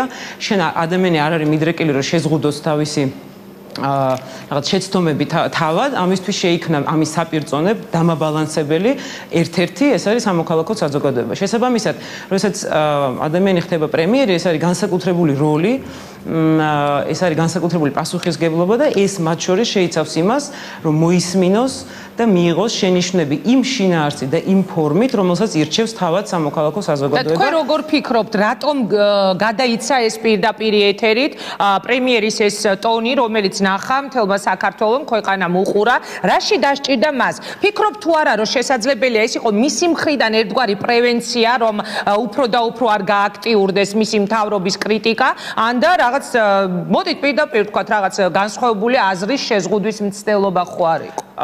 რას ფიქრობდა, როცა ამას აკეთებდა, მე ამას ვერ ვისაუბრებ პრემიერმა, მე შემიძლია გითხრათ, რა შედეგი შეიძლება ამას კონდეს და შემიძლია ავხსნა მისი ქმედება. შედეგი ნამდვილად არის ის, რომ ეს არის გავლენის მცდელობა სამოქალაქო სექტორზე ხელისუფლების უმაღლესი წარმომადგენლის მხრიდან, რაც უკვე აი ამ განმარტებით არის ძალიან ცუდი ქართული დემოკრატიისთვის.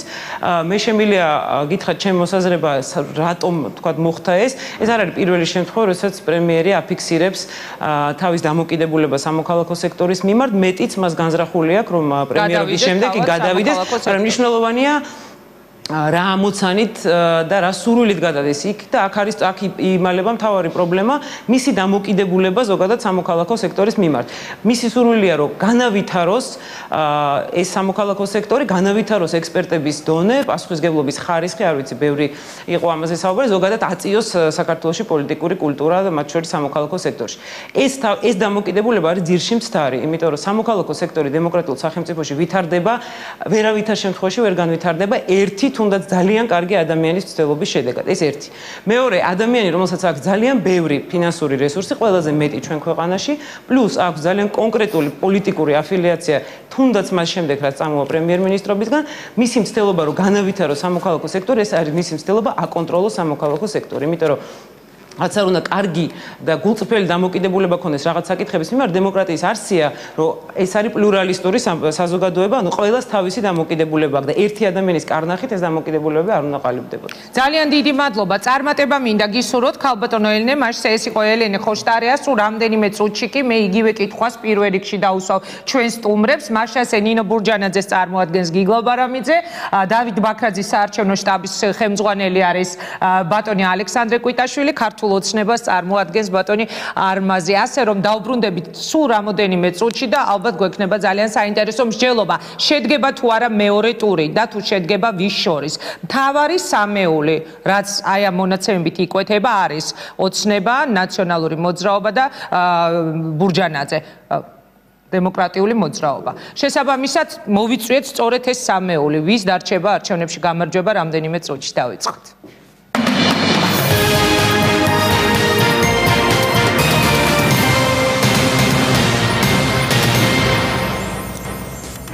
მაშასე როგორ ფიქრობთ, შეიძლება თუ არა შედგეს საპრეზიდენტო არჩევნების მეორე ტური? ჩვენი ინტერაქტივის შეკითხვაც ეს არის. 86% ჩვენს ინტერაქტივზე, როგორც მე ვხედავ, ამბობს, რომ ალბათ შედგება მეორე ტური საპრეზიდენტო არჩევნებში.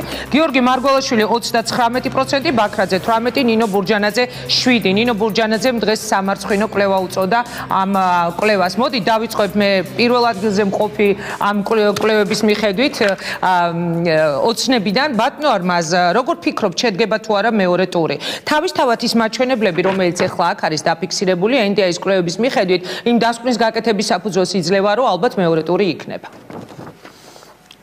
საღამოშვიდობისა, გილოცავთ დაბრუნებას. დიდი მადლობა. NDI-ის კვლევა ყურადსაღებია, რა თქმა უნდა, მაგრამ ნდობა ამ კვლევის მიმართ მე ვერ ვიტყვი, რომ მაღალია სამწუხაროდ. თქვენ ახლა ციფრები გამოაცხადეთ NDI-ის კვლევისა, ეს შედეგი შეიძლება ვინმემ ჩათვალოს მაყურებელმა, რომ თითქოს არჩევნების დღეა და ვისმენთ ამ ციფრებს, არა და რეალობა სხვა არის და ამას ალბათ არჩევნები გვაჩვენებს. ყველაზე უფრო სწორი დასკვნა შეიძლება მხოლოდ ამის შემდეგ ადამიანმა კვლევას თავისი ადგილი აქვს, მნიშვნელობა აქვს ანალიზისთვის, ტენდენციების განსაზღვრისთვის, მაგრამ ისევ ვამბობ, ძალიან მნიშვნელოვანია, რომ ნდობა არსებობდეს იმის მიმართ, ვინც იკვლევს. კარგით, რა სიტყვით თქვენ ბატონო სანდრო? მეც მინდა შემოვერთო მოლოცვას უპირველეს ყოვლისა ნამდვილად აკდა ინგა გრიგოლია ქართულ ეთერს და ძალიან მიხარია რომ დაბრუნდით და თან ესეთ პერიოდში აუცილებელია თქვენი ხმა ქართულ ტელესევრცეში. მე ვერ ხედავ ვერანაირ მიზეზს, რატო შეიძლება არ ენდო კვლევას, როგორც ჩანს, მე როგორც ნახეთ ციფრები, მე არ მინახია თვითონ კითხვარები, მაგრამ 3800 მეტი იყო გამოკითხული, ეს საკმაოდ მაღალი ციფრი არის, რომ შეიქმნას გარკვეული პერსეფციები მთლიანი ქვეყნის მასშტაბით. თავისთავად ეს კვლევა არ ასახავს იმას, რაც მოხდება 27 ოქტომბერს, ეს ფაქტია, ეს არის ამ მოცემულობაში დღევანდელ დღეს, ან უფრო სწორად იმ მომენტში, როცა მიდის სპონტ ადამიანი, იმ მომენტში გაცემული პასუხია, თავისთავად ეს საყურადღებოა, საინტერესოა, არამც და არამც არ არის ეს ასახვა იმის რა იქნება ერთვის შემდეგ. მაგრამ ეს მაჩვენებელია იმ ტენდენციების, რომელიც ქვეყანაში არის. თუმცა ჩვენ გვაქვს ნანახი ისეთი კვლევებიც NDI-ის, რომელშიც ბიძინა ივანიშვილის რეიტინგი იყო ძალიან დაბალი, მაშინ როდესაც მისი რეიტინგი ყველა მიცოდა, რომ რეალურად იყო ძალიან მაღალი და შესაძლებელია აი ეს უნდობლობის ფაქტორიც აქედანაა. შეიძლება, მაგრამ ეს არ ნიშნავს იმას, რომ შეიძლება არენდო რაღაცა მოცემულობას კვლევის, მაგრამ ის რომ რაღაცნაირად ამ ციფრებს საფუძვლებელ ყოფა გაუკეთო, ჩემი აზრით არ არის. დიდი მადლობა, ბატონო გიგლა. ნინო ბურჯანაძემ უწოდა სამარცხვინო ამ კვლევებს და მე მომეჩვენა, რომ ნინო ბურჯანაძის მხრიდან დღეს გაისმა მუქარა. მან თქვა, რომ თუ მოხდება ისე, რომ გაყალბდება არჩევნები სხვანაირად შეუძლებელია, რომ პირველი მეორე ადგილები გადაინაწილონო მარგველაშვილმა და ბაქრაძემ, ამ შემთხვევაში ხალხი თავადვე აღადგენს სამართლიანობას. მე მომეჩვენა, რომ მისი მხრიდან იყო მუქარა ქუჩაში აქციების დაწყებაზე. რა სიტყვით? მოგესალმებით, ქალბატონო ინგა, მეც ძალიან მიხარია, რომ 9-10 წლის შემდეგ შევხვდით და თქვენთან ეთერში. ისე რამდენი ხანია მართლა ეთერში არ მინახი ხართ ხო? ნუ გაქცეული ხართ. ასე გარკვეული მიზეზების გამო, იმ სისტემური დანაშაულის გამო, რომლის აპოლოგეტის გუშინ ჩვენგან საპატივცემულო პრემიერ-მინისტრმა აქო დაადიდო გულისხმობ მე ბატონ ადეიშვილს. მე ის ყოფილა რაღაც საოცარი ნიჭის კაცი, მაგრამ ეგ სხვა თემაა. ჩემზე ბევრად უფრო რთულ სიტუაციაში იყვნენ ათასობით და მილიონობით ქართველები საქართველოში და საქართველოსთან წასულების და ჯერ კიდევ არ დაბრუნებულებს. ეხლა რაც შეეხება მუქარას, არანაირი რა თქმა უნდა ქალბატონ ნინოს მუქარები არ ახასიათებს, მაგრამ მას იგი არის საოცრად გამბედავი და პრინციპული ადამიანი და რასაც ამბობს როგორც პროფესიონალი, იგი რეალობასთან მიახლოებულია. როდესაც ხედავთ, რომ ქალბატონ ნინოს ნებისმიერ შეხვედრაზე 2000-3000 კაცი იკრიბება და ამ დროს ჩვენ ვამბობთ, რომ იქ რამდენი რაღაცა პროცენტებია ასეთი დაბალი, ეს სასაცილოა და თუ კი 27-ში პირველ ტურში არა, მაგრამ მეორე პირველ ტურში ვთვლ ჩვენ გეგმავთ პირველ ტურში გამარჯვებას, უარე შემთხვევაში მეორე ტურში. რა თქმა უნდა, მაშინ დარწმუნებული ვარ. და რა გაწევთ ამ დასკვნის საფუძველს, გამოკვლევები და ოცნების ჯერჯერობით პლუსები საარჩევნო გულისხმობ, თუნდაც რომ დაწეული რო კონდეს, ხო? რეიტინგი მაინც მოყვება, ახლა ძალიან ცხელი იყო ეს არჩევნები ცოტა დრო. მოდით ასე ვთქვათ, რეალურად ვთქვათ, ვინ არის ეს NDS რა კლუბი. NDS დავანებოთ თავი, მოდით ჩვენი შეხედულებები, ჩვენი ხედულება. იქცა, მოდით ვთქვათ, კონიუნქტურას აყოლილ ბოდიში და ეს შეულებრივი მუცლით მეზღაბრეთ, რომელსაც როგორც უნდა, ისე ჭრის და კერავს და საერთოდ სოციოლოგიური კვლევები ეს არ არის იმის მანიშნებელი, რომ საზოგადოებას აზრი მოახვიო რომელიღაცა პარტიის. ეს სოციოლოგიური კვლევებმა უნდა ჩვენ დაგვანახოს რეალობა. თქვენი კვლევები გააქვთ? რა თქმა უნდა, ჩვენ გვაქვს კვლევები, მაგრამ არა ეთიკურია ჩვენი შიდა კვლევები გამოაქვეყნოთ. თუმცა იქ პირდაპირ ვიტყვი, რომ თბილისში, მე მაგალითად როგორც თბილისის შტაბის ხელმძღვანელი, რეგიონებშიც ასევე, მაგრამ მე თბილისზე ვისაუბრებ ამ კონტექსტში კონკრეტულად 2-3%-ით ხან უსწრებ და ხან ჩამორჩებით მარგველაშვილს. მეტი არა. ასეა, თქვენს გაქვთ რაღაც კვლევები, მე როგორც ვიცი, ზურაბ გუავას გაკეთებული კვლევები არსებობს. ქალბატონ ინგა, ყოველი 10 გამოკითხულიდან 7 მხარს უჭერს დღეს ქალბატონ ნინოს ბურჯანაძეს. ეს არის რეალობა. ეს არის რეალობა. რა სიტყვით ბატონო არმაზ? მე ვფიქრობ, სწორი პასუხია შესაძლოა ყოველი 10 გამოკითხულიდან თქვენს შტაბში, თქვენს მხარდაჭერებს შორის, აქტივისტებს შორის, იმიტომ რომ ჩვენ ვერც უარყოფთ, რომ თქვენს კანდიდატს, სხვა კანდიდატებს, რა თქმა უნდა, აქვს მხარდაჭერა, ამაზე საუბარი არ არის, მაგრამ საუბარია იმაზე, როგორია ტენდენცია და რა ტენდენციას ვხედავთ დღეს ჩვენ. ტენდენცია კი ასეთია. 1 წლის წინ, ანუ 2012 წლის 26 სექტემბრის საღამოს, აი, ახლა ეს საღამო რო არის, მთელი საქართველო ელოდებოდა დიდ გამარჯვებას. დიდი ნაწილი ყოველ შემთხვევაში ამ ქვეყნისა ელოდებოდა უსამართლობის დასრულებას. როცა პირველში ეს დასრულდა და მას შემდეგ ამდენი თვის განმავლობაში მიუხედავად გარკვეული წინააღმდეგობებისა, შეცდომებისა, ხელისუფლებამ მოახერხა ის, რაც მოახერხა და დღეს ჩვენ აქ ვართ ამ ეტაპზე განვითარებისა.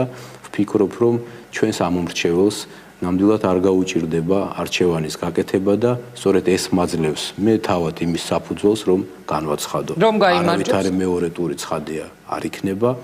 ჩვენი კანდიდატი გაიმარჯვებს დიდი უპირატესობით და მე ვერ გეტყვით, რომ სამომავლოდ პერსპექტივაში მე როგორც ამ ქვეყნის მოქალაქეს გამიხარდება, რომ სხვა დროსაც არ იყოს რეალური კონკურენტული ბრძოლა პოლიტიკოსებს შორის. მე მინდა ის საქართველო, სადაც იქნება რეალური კონკურენცია. მაგრამ ამას თუმცა სალომე ზურაბიშვილმა მაგალითად წეღან თქვა, რომ მარგველაშვილი იქნება დანიშნული პრეზიდენტი, იმიტომ რომ ბიძინა ივანიშვილი გამოდის და ამბობს, რომ ნიშნავ მას პრაქტიკულადო, ესეთი იყო განცხადება. მიპასუხებთ თუ და შემდეგ გადავალ მოკლედ, ხო? დიახ, მოკლედ. რა თქმა უნდა, ეს არ არის სიმართლე, იმიტომ რომ ბატონმა ბიძინამ მხოლოდ წარადგინა კოალიციასთან ერთად გიორგი მარგველაშვილი და კანონის ფარგლებში მის სასარგებლოდ ამბობს 2-3 კეთილ სიტყვას, რაც არის ნორმალური დასაშვები. მარგველაშვილს მხარს დაუჭერენ ცხადია იმიტომ, რომ იგი ამ კოალიციის და ბიძინა ივანიშვილის მხარდაჭერილი კანდიდატია, მაგრამ იმიტომაც დაუჭერენ მხარს ცხადია, რომ ის არის გამართული მოქალაქე ამ ქვეყნისა. ძალიან ღირსეული პრეზიდენტი. კი ბატონო, რაც შეეხება დავით ბაქრაძეს, ბატონო სანდრო, შეიძლება მე მეჩვენება, მაგრამ სულ მგონია, რომ არ უნდოდა, რომ კენჭისყრა მისი ყოველ შემთხვევაში ის ყოფილიყო საპრეზიდენტო კანდიდატი, იმიტომ რომ სულ ცოტა ხნის წინ წააგო ნაციონალურმა მოძრაობამ და დღეს ძალიან ბევრი ამბობს, რომ ძალიან რთულად წარმოსადგენია, როგორ შეიძლება რომ გამარჯვებას მიაღწიოს ნაციონალური მოძრაობის კანდიდატმა. ვინც არ უნდა იყოს ის. მე მესმის, რომ შეარჩიეს ის, ვის მიმართაც იყო ყველაზე ნაკლები აგრესია. მე მესმის, რომ ის არ იყო დაუშვათ რომელიმე ძალოვანი სტრუქტურის წარმომადგენელი, რომელზეც ეხლა ბატონი გიგლა საუბრობდა და რომელზეც გუშინ ბიძინა ივანიშვილმა თქვა, რომ საუკეთესო სახელმწიფო ჩინოვნიკი იყო ერთ-ერთ მათგანზე. მის დათო ბაქრაძე იყო სრულიად სხვა, უფრო დადებითი, ვიდრე ბევრი ქონდა, ვიდრე დანარჩენ სხვას, მაგრამ როგორ წარმოგიდგენიათ, რომ აი ამ წაგებული არჩევნების ფონზე, ამ ყოველფრის ფონზე ისევ გავიდეს თქვენი კანდიდატი? მოდი ჯერჯერობით ვთქვათ, რომ ბოლო პერიოდში ქვეყანაში რაღაცა პრეცედენტები ჩნდება, რომელიც არის ნამდვილად დადებითი, ჯერ ერთი ის, რომ არჩევნების გზით მოხდა ხელისუფლების ცვლილება, ეს ნამდვილად დადებითი პრეცედენტი, ამას ნამდვილად არავინ არ უარყოფს, ეს ძალიან კარგია. რაც შეეხება ბაქრაძის კანდიდატურის წარმოდგენას, აქაც ერთ ძალიან კარგ პრეცედენტს ჩაეყარა საფუძველი ჩემის აზრით ქვეყანაში, ის რომ პარტიამ მიუხედავად იმისა, რომ საკმაოდ ძიმე პერიოდი ჰქონდა მას არჩევნების შემდეგ, მოახერხა შიდა არჩევნების პროცესით. ნომინალური იყო, ხა ვერაფრით ვერ დავიჯერებ, რომ შოთა მალაშხია სერიოზულად განიხილებოდა თქვენი. არა იმიტომ, რომ მე მას პატივს არ ვცემ, ძალიან კარგი რესპონდენტი, კარგი ადამიანი. არა, იქ იყო 5 ადამიანი, 5-დან იყო შერჩეული. მე რაც მე მაგალითად უსმენდი პრაიმერიზე მე არ დავსწრებიოდ, რომ არა ვარ მე ნაციონალური მოძრაობის პარტიის წევრი, მაგრამ რაც მომდიოდა ინფორმაცია და უყურებდი და არც მაშინ არ ვიყავი ჩართული ამაზე, ეს იყო პრეცედენტი ძალიან სწორი. რომ ჩატარდეს შიდა საპარტიო შერჩევა, ამის მცდელობა სხვა შორის სხვა პარტიებსაც ჰქონდათ ადრე, ჰქონდათ ოპოზიციაში მყოფ პარტიებსაც ჩარშან, ამდენს რომ ახსოვს, იყო ამის მცდელობა, ოღონდ ეს არის ძალიან კარგი ფაქტი, რომ ჩატარდა და გაკეთდა. მაგრამ რა შანსი აქვს როგორ ფიქრობ? შანსი ხა ჩემი აზრით ძალიან ბევრ ქვეყანაში, ცივილიზებულ ქვეყანაში, დემოკრატიულ ქვეყანაში არის გარკვეული დაბალანსების პოლიტიკა, იგივე ვთქვათ, იქნებ აიღოთ ამერიკის შეერთებული შტატები, სადაც შეიძლება იყოს პრეზიდენტი დემოკრატი და პარლამენტი, რა ქვია, კონგრესი რესპუბლიკური თანამდებობა. ჩვენ არ ვლაპარაკობთ. ჩეხეთში, რომელიც არის საპარლამენტო რესპუბლიკა, იქ იყოს პრემიერ-მინისტრი, კოალიციის წარმომადგენელი და პრეზიდენტი განსხვავებული პარტიის. ამ შემთხვევაში დათო ბაქრაძე ეს არის ადამიანი, რომელიც ძალიან დიდი ხნის განმავლობაშია პოლიტიკაში, მას აქვს ძალიან დიდი გამოცდილება, როგორც აღმასრულებელ ხელისუფლებაში, ასევე საკანონმდებლო ხელისუფლებაში მას აქვს ის გამოცდილება, რომელიც იძლევა გარანტიების იმისა, რომ ჯერ ერთი საგარეო პოლიტიკა ქვეყნის იქნება გამართული და შემთხვევით რაღაცა ნათქვამების გამო არ შემოგვიბრუნდება ჩვენი საგარეო პოლიტიკის პრობლემები არ შეიქმნება ამის გამო და თავისთავად იქნება მაკონტროლებელი ძალა იმ კუთხით, რომ მოხდეს ქვეყანაში ხელისუფლების მიერ დასახული გეგმების, ან თქვა დაპირებების აღსრულება და შესრულება თავისთავად ინფორმაციებში და იმ ზონებში, რომ საბოლოოდ არ მოხდეს ამ ქვეყნის გაბანკროტება და საერთოდ ფულიდან დაცლა, მაგრამ მოხდეს გარკვეულწილად იმ დაპირებების შესრულება, რომელიც ხელისუფლებამ და მთავრობამ დასცა. ამის საშუალება და ამის უნარი აქვს დათო ბაქრაძეს, ამიტომ მე ვთვლი, რომ დღეს ჩვენ რა ხომ დგამთ გარკვეულწილად ისეთ ნაბიჯებს, რომელიც უფრო და უფრო გვაახლოვებს დემოკრატიასთან, ზოგადად და დემოკრატიის პრინციპებთან არ არის გამორიცხული და მე ვთვლი, რომ ამის ძალიან დიდი ალბათობა არსებობს იმისა, რომ მოხდეს ამის არჩევანი ასეთი კუთხით. რომ იყოს ის ხელისუფლება, რომელიც არის მოსული უმრავლესობით აღმასრულებელ ხელისუფლებაში, მაგრამ საპრეზიდენტო პოსტი, რომელიც ძალიან მნიშვნელოვანია სხვა შორის და მნიშვნელოვანი იყოს იქ გამოცდილი ადამიანი, რომელიც არის კომპრომისის უნარის მქონე, რომელიც არის დიპლომატი ძალიან კარგი და გაწოლილი. მე აღარ გაგიწევთ ახლა ოპონირებას, იმიტომ რომ ოპონენტები აქ გისხედან და აი დაუშვათ რამდენად აქვს ვის რაღაც შანსი, ალბათ ისინი იტყვიან. ბატონო გიგლა, თქვენ როგორ ფიქრობთ? აი ამ საპრეზიდენტო არჩევნების წინ, როცა მართლა არსებობს რაღაცა მოლოდინები მეორე ტურის, გუშინდელი შეხვედრა და თქვენ რაც თქვით, მე მხოლოდ იმ დეტალს ვეხები, მე არ გთხოვთ აქ ექსპერტებთან შეხვედრის გაანალიზებას, ადეიშვილის ხსენება. რას ნიშნავდა პრემიერის მხრიდან? საერთოდ იცით, მე ასე ვიტყოდი, თითქოს ერთი შეხედვით ძალიან საინტერესო იყო, როდესაც ექსპერტებს ხვდება პრემიერ-მინისტრი, პირდაპირ ვიტყვი, ჩემგან პატივცემული პრემიერ-მინისტრი, იმიტომ რომ მან მართლაც ბევრი საქმე გააკეთა დასაწყისში. თუმცა მე ყველაფერი შეფერხდა და გაიყინა. როდესაც ხვდება ასე ღიად ექსპერტებს ეს კარგი მოვლენაა, მაგრამ ჩვენ ველოდით იქ საუბარი იქნებოდა უფრო სერიოზულ საკითხებზე და არა შენ ეს თქვი და მე ეს თქვი. საუბარი იქნებოდა დვანისა და დიცის პრობლემებზე. საქართველოს ტერიტორია შაგრენის ტყავით მცირდება. ეს დღევანდელ ხელისუფლებას ერგო წინა ხელისუფლებისაგან, მაგრამ ის რომ დღევანდელი ხელისუფლება და მისი პრემიერ-მინისტრი უპირველეს ყოვლისა 3 საათიან საეთერო დროს ახმარს ექსპერტების ანალიზს, შენ როდის ეს თქვი და მე ამაში არ გეთანხმები და იმაში არ გეთანხმები, ცოტა არ იყოს გულსატკენი იყო და აქედან გამომდინარე მე ვფიქრობ პირადად ჩემთვის ამან მძიმე შთაბეჭდილება დატოვა. მით უმეტეს რომ სულ უფრო ჩვენ ამას ხშირად ვამბობ შიდა წრეში ხშირად საუბრობთ, მაგრამ ვცდილობთ მაქსიმალურად დაპირისპირებას მოვერიდოთ და საუბრობთ რას? სულ უფრო იკვეთება ორივე ძალის ნაციონალური მოძრაობის და ქართული ოცნების ამ ბოლო პერიოდში მთელი საკითხებში დაახლოება. თუნდაც საარჩევნო კოდექსთან დაკავშირებით 77 მუხლის ამოღება არამოღების საკითხი რო იყო და ჩვენ დარჩით 77 მუხლის გარეშე. დაფინანსების გარეშე და გარდა იმისა რომ წაჩვენ რახან არაკვალიფიციური სუბიექტი ვართ, არ გვყავს ჩვენი კომისიის წევრი და ჩვენი წარმომადგენლის ამარა ვარ და წარმომადგენლის ანუ თქვენ ფიქრობთ რომ თქვენს მიღმა შეთქმულების თეორია შეთქმულების თეორია არ მინდა, მაგრამ მე ფაქტებს ვამბობ. ანდა თვითონ ავიღოთ ჩვენ გვახსოვს ის ოდიოზური პიროვნება ქალბატონი მოგელაძე თუ არ მეშლება კონტროლის პალატაში იყო, როგორ წინააღმდეგობას უწევდა ქართული ოცნება, როდესაც ოპოზიციაში იყო, მათ აქტიურობას და იყო აუდიტები და შემოწმებები, გვპირდებოდა ქართული ოცნება მოვალთ ხელისუფლებაში და ამას წარსულს ჩავაბარებთო და ეხლა იგივე ხდება. თქვენთან მოვდიოდი და აი საერთოდ ვინა მოგიტანოთ, ხვალ დაბარებული ვართ გამომძიებლებთან სამხარაულის სახელობის სასამართლო ექსპერტიზის ეროვნულ ბიუროში, რომელსაც დაავალა სახელმწიფო აუდიტმა. ყველა ჩვენი ოფისი, ყველა ჩვენი ოფისის თანამფლობელი, ყველა ჩვენი პარტიის წევრი, ვინც აქ მუშაობს, არის დაბარებული და გადიან რაღაც ზეწოლებს. რატომ როგორ ფიქრობ და მე ბატონ არმასთან გადავაშეკი?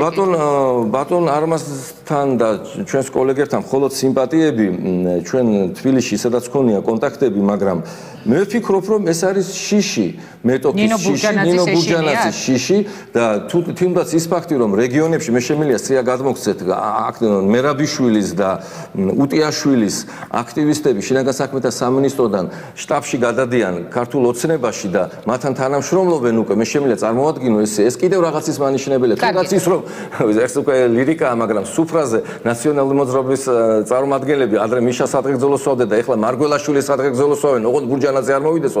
ეგეც რაღაცის მანიშნებელია. ნუ ეხა ეს არა, ეს ზოგადად ქართული ბუნების მაჭი ერთი წუთი. მე ჩემი თვალით მაქვს ნანახი, თუ კი სუფრამდე დავიდა, როგორ სვავდნენ შევარდნაძის სადღეგრძელოს, მე იგივე ადამიანები როგორ სვავდნენ სააკაშვილის სადღეგრძელოს, მაგას ვამბობ. ბურჯანაძე საწილააღმდეგოდ. არა, სადღეგრძელოების დონემდე არ მგონია. და ეხლა მე როგორ სვავდნენ კიდევ ბიძინა ივანიშვილის სადღეგრძელოს, ამიტომ აქ სხვა პრობლემასთან გვაქვს საქმე. ებრძვიან ნინო ბურჯანაძეს. ძველი სიები 300 მკვდარი 300.000 მკვდარი სული გაბერილი სიები არსებობს, რომელიც არ შეცვლა და ამ სიები ჩატარდება არჩევნებში. კარგით, კიდევ გექნებათ ბევრი დრო საალპარაკოთ ბატონო არმას. ებრძვიან ნინო ბურჯანაძეს და მიზან მიმართულად ხდება, აი ხვალ არიან ადამიანები დაბარებულები. ანუ იგივე პროცესებს აქვს ადგილი, რაც იყო დაუშვათ არჩევნების წინ ოცნებასთან მიმართებაში დაბარებებს გულისხმობ. თქვენ ხო არ გჯერათ, რომ ასეა. ნუ ეხლა მთლად ესეთი სიმძაფრით არ ჩანს ამ მოცემულობაში, მაგრამ ადამიანს აქვს ფაქტები. ხო, აქივე ოფისი დაიბარეს. 1 ოქტომბრამდე გაწამებული და განადგურებული ოპოზიცია, რომელიც 1 ოქტომბრის შედეგად მოვიდა ხელისუფლებაში, ყველაზე კარგად აცნობიერებს, რას ნიშნავს ოპონენტთან ურთიერთობა, რას ნიშნავს ოპონენტს შეუქმნა კანონის ფარგლებში ყველა ის პირობა, რაც მას სჭირდება განვითარებისთვის. და მაშინ რატომ არა აქვთ მათ ის, რასაც ითხოვენ იგივე დაფინანსებაზე მაქვს საუბარი და საეთერო დრო თუნდაც. თუ კი თქვენ ფიქრობთ, ძვირფასო ოპონენტებო, რომ კანონი ირღვევა, დღეს არის ყველა საშუალება იმისათვის, რომ თქვენი სიმართლე დაამტკიცოთ სასამართლოში. და სასამართლოზე ჯერ კიდევ ნაციონალების გავლენაო, მე ბევრჯერ მომისმენია კუბლაშვილის სასამართლოს თემა. სასამართლოზე ჯერ კიდევ არის ეს თავისუფალია სასამართლო. არა, მაცალეთ შეიძლება გავლენა, რა თქმა უნდა, არის, გავლენა კიდევ ერთხანს იქნება ალბათ, მაგრამ არ არის ხელისუფლების გავლენა. ხელისუფლებას ნურავინ დააბრალებს დღეს, რომ მას გავლენა აქვს სასამართლოზე. აი თუ რამ შეიძლება ვერ დააბრალო და არ დააბრალო, სწორედ ეს არის. ხელისუფლების ნაწილია პროკურორი. ხო, ამიტომ მინდა მეკითხათ, რომ ძალიან ბევრი, არა, მე შემიძლია გითხრათ, რომ ძალიან ბევრი 100 მეტი მოხელე, რომელიც არის დაბორებული და ძალიან საინტერესო დინამიკა არის, როცა ამ შემთხვევაში ახლა ბატონო გიგლობზანა კალბატონი ნინოსთან მიმართებაში, მე გეტყვით ბატონო დავითთან მიმართებაში. ხა ის რომ იქ მოდის გარკვეული ჯგუფი, ერთ და იგივე სახეები და 100 ლარიანი სტანდარტული ჯარიმით ჯარიმდება, მაშინაც ქვებს ისვრიან, რაღაც ბოთლებს და რაღაც საოცრებებს აკეთებენ ამ შეხვედრებზე, ეს ერთი პრობლემა არის, რომელიც არის, მაგრამ მეორე პრობლემა არის ეს წინასწარი პატიმრობების ინსტიტუტის გამოყენება ძალიან შერჩეულად. ეხლა თქვენს მოგეხსენებათ, რომ ხშირად ხდება ეს რაღაცები, იმ შემთხვევაში, როდესაც ადამიანი იცვლის თავის პოლიტიკურ პრეფერენციას, მას მიმართ ეს საქმე წყდება. მე არ მინდა დავასახელო აქ სახელები, მაგრამ ეს ძალიან ბევრჯერ მომხდარა. ეს ქმედება მე მესმის, რომ თქვენ რიტორიკა არის ყოველთვის, აბა ასე ადრე ეს ასე იყო. მე ეს არ ნიშნავს იმას, რომ დღეს ასე უნდა გაგრძელდეს. თქვენ თუ გესმით კარგად, რომ ოპონენტის შევიწროება ამ შემთხვევაში არ არის სწორი და მე ვარ დარწმუნებული აბსოლუტურად დღევანდელ ხელისუფლებას ისევე ჭირდება ამარჩევნების ჩატარება თავისუფლად და დემოკრატიულად როგორც ყველა ჩვენთაგანს, ხო? უნდა მიექცეს გარკვეული ყურადღება იმ პრობლემას, რომელიც არის. ჩვენ ერთი მექანიზმი, რომელიც გვაქვს, ეს არის უწყებათა შორის კომისია, სადაც არის 26 საჩივარი შესული ჩამონათვალეთ, იყო ადმინისტრაციული რესურსი გამოყენებული, თუ იყო იქ რაღაც თავდასხმა. თქვენს გებრძვიან, ანუ? არა, ცხადია, თავისთავად და თქვენ შეგიძლიათ ამის ვიდეო კადრებიც არსებობს და უამრავი დოკუმენტაცია, რომელიც არის წარდგენილი. ჩვენ ამას ვაკეთებთ იმ კანონის ფარგლებში, რომელიც არსებობს. დიდი მადლობა. მე შევაწყვეტინე წეგან ბატონ არმას და მე გიგვასთან ვიქნებით. კარგი ჩართვა იყო ძალიან. მე წარმოვადგენ გიორგი მარგველაშვილის ცენტრალურ შტაბს და გეტყვით გულახდილად ყველაფერი დასრულდება, ჩაივლის არჩევნები, ბევრი წელი გავა. და შეიძლება მე შევხვდეთ და ვისაუბროთ. მე მართალი გითხრათ გაკვირვებული ვარ, როგორ მუშაობს ეს შტაბი. როდესაც არ არსებობს არც ერთი შეკრება, არც ერთი სხდომა, სადაც შეიძლება რამე ისეთი ითქვას, გარეთ რომ ვერ იტყვი. აი ეს მინდა გითხრათ გულახდილად. ამიტომაც თუ კი სადმე ვიღაცა ამ უკანონობას ჩადის და მე არ გამოვრიცხავ, რომ მე შეიძლება ასეც იყოს.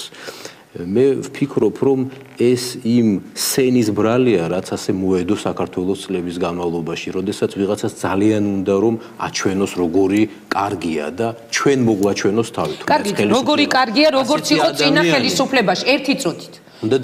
ერთი წუთით, როგორც იყო წინა ხელისუფლებაში. აქედან გამომდინარე გეკითხებით, გუშინ პრემიერ-მინისტრმა გააკეთა განცხადება ზურაბ ადეიშვილზე. მე მაინტერესებს თქვენი პასუხი. ზურაბ ადეიშვილი ჩემს სახელმწიფოში იქნებოდა საუკეთესო ჩინოვნიკი, ყველაფერი მანაუწყო ვანო მერაბიშვილს და პირველი მისი სიტყვების შოკი იყო მობილურთან დაკავშირებით და როგორ იატაკზე წევს. რას ნიშნავს ეს? პლუს მის წინააღმდეგ არ არის აღძრული საქმე. მას არ ეძებს ინტერპოლი. საქმე არის აღძრული, უпростоრად არ არის მტკიცებულებები დადებული. მას არ ეძებს ინტერპოლი.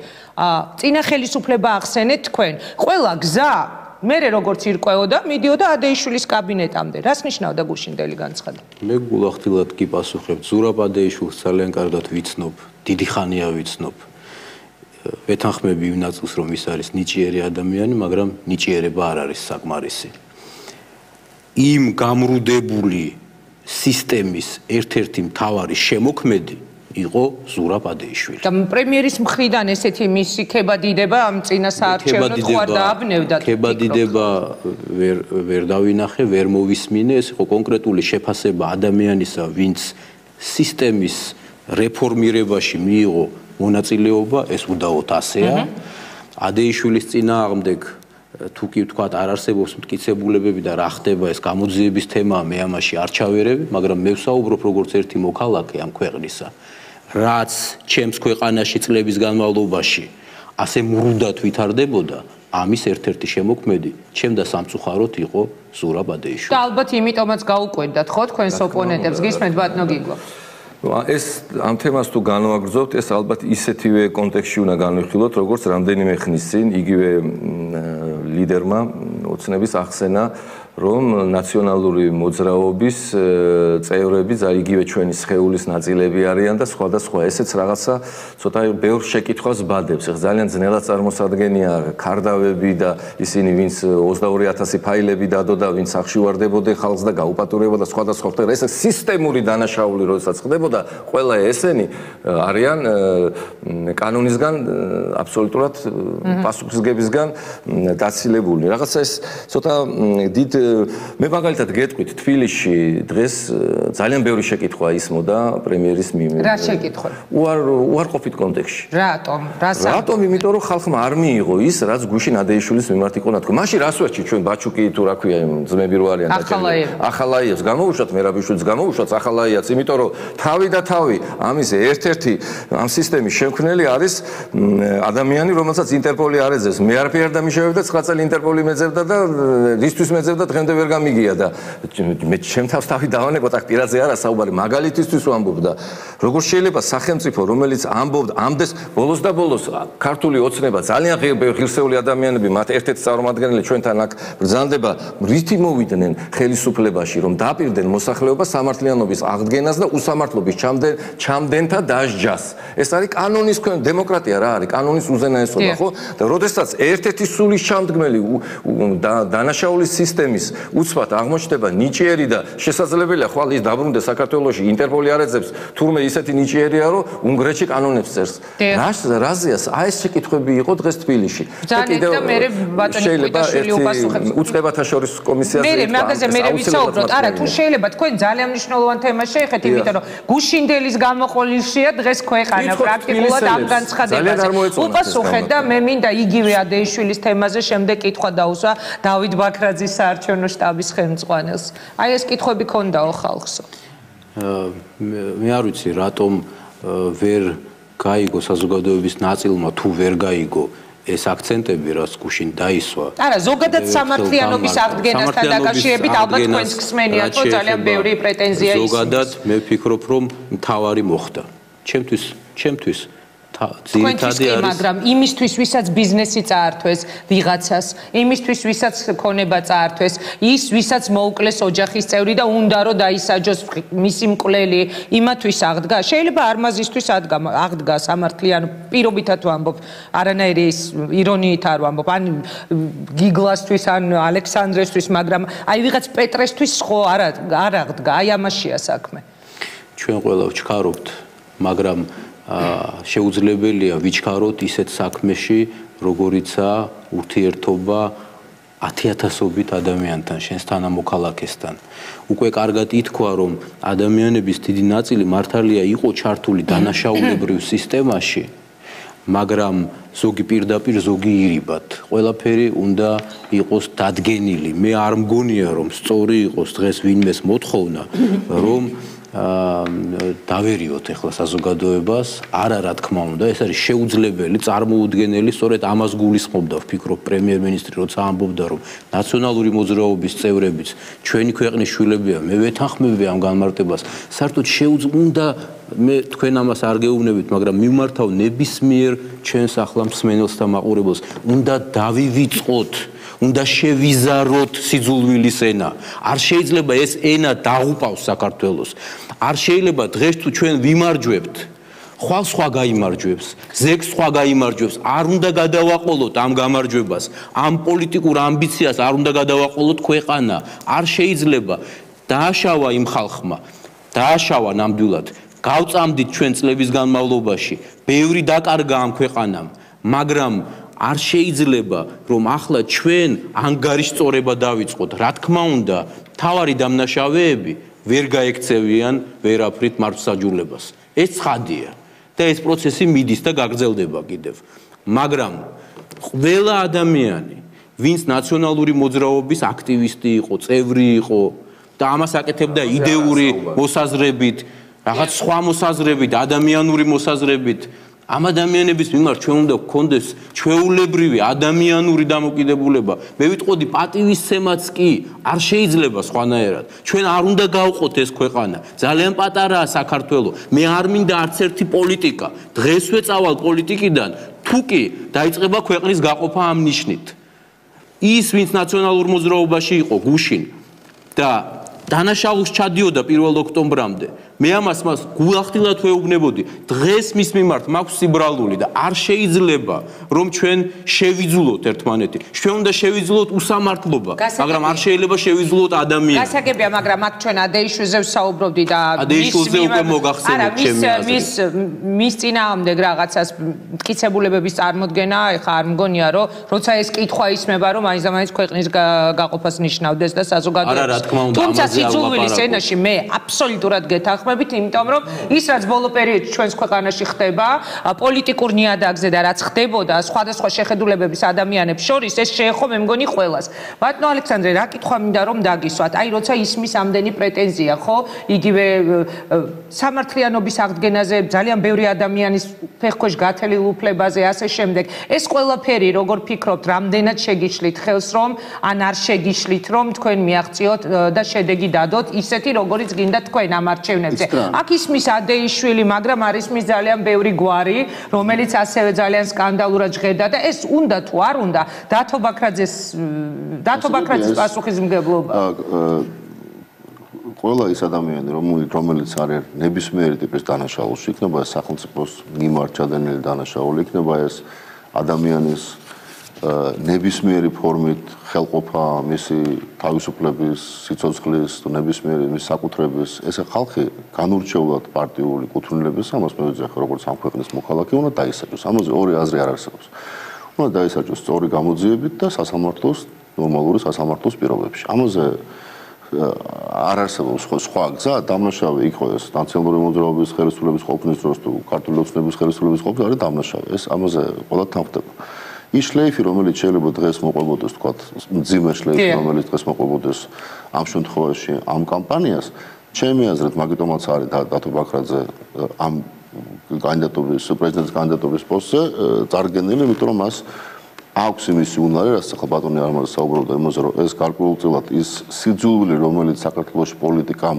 შემოიტანა ჩვენს ოჯახებში ეს არ არის ბოლო 2009 თქვა 10 თვის დამსახურება ეს 20 წლიანი ისტორია არის 91 წლიდან დაიწყო ძმას არ ლაპარაკებდა და დაადასდა ოჯახები და დაინგრა მაგის გამო ხო ეს რაღაც მომენტში უნდა დასრულდეს თუმცა ეს არ ნიშნავს იმას რომ ვიღაცა მის რაღაც დანაშაული ჩაიდენა მან ქუჩაში უნდა აეროს თავისუფლად ეს აბსოლუტურად ერთი მეორეს გამორიცხავს არანაირ კავშირი არ არის მე თუ შეიძლება უბრალოდ რაღაც სხვა თემით წავედეთ და არჩევნებს ძალიან ავწდეთ არანაირად არ ავწდით იმიტომ რომ წინა საარჩევნოდ თელაი ამ თემებს ჩემი აზრით იქნება ძალიან დიდი მნიშვნელობა არა მხოლოდ NDI-ზე ვსაუბრობ ჩვენ აქ NDI-ის კვლევები რაც დევს ვინც ენდობა თუ არ ენდობა რაღაც ფაქტებითაა ხო ეს ყველაფერი გამოწვევა მაგრამ NDI-ის მოდ ერთი რემარკა მინდოდა თუ შეიძლება რეპლიკა ამ NDI-ის კვლევას დაკავშირებით თუ კი ჩვენ თქვა ეს ხო არ იყო მარტო პოლიტიკური პარტიების ან პოლიტიკური ფიგურების კვლევა ხო აქ იყო ძალიან ბევრი კომპონენტი აქ იყო ის რაც აწუხებს ხალხს ის გამოწვევები რომელიც აქვს ქვეყანას ის რომელიც ხედავენ პრობლემות ეს არის უმუშევრობა ჯანდაცვა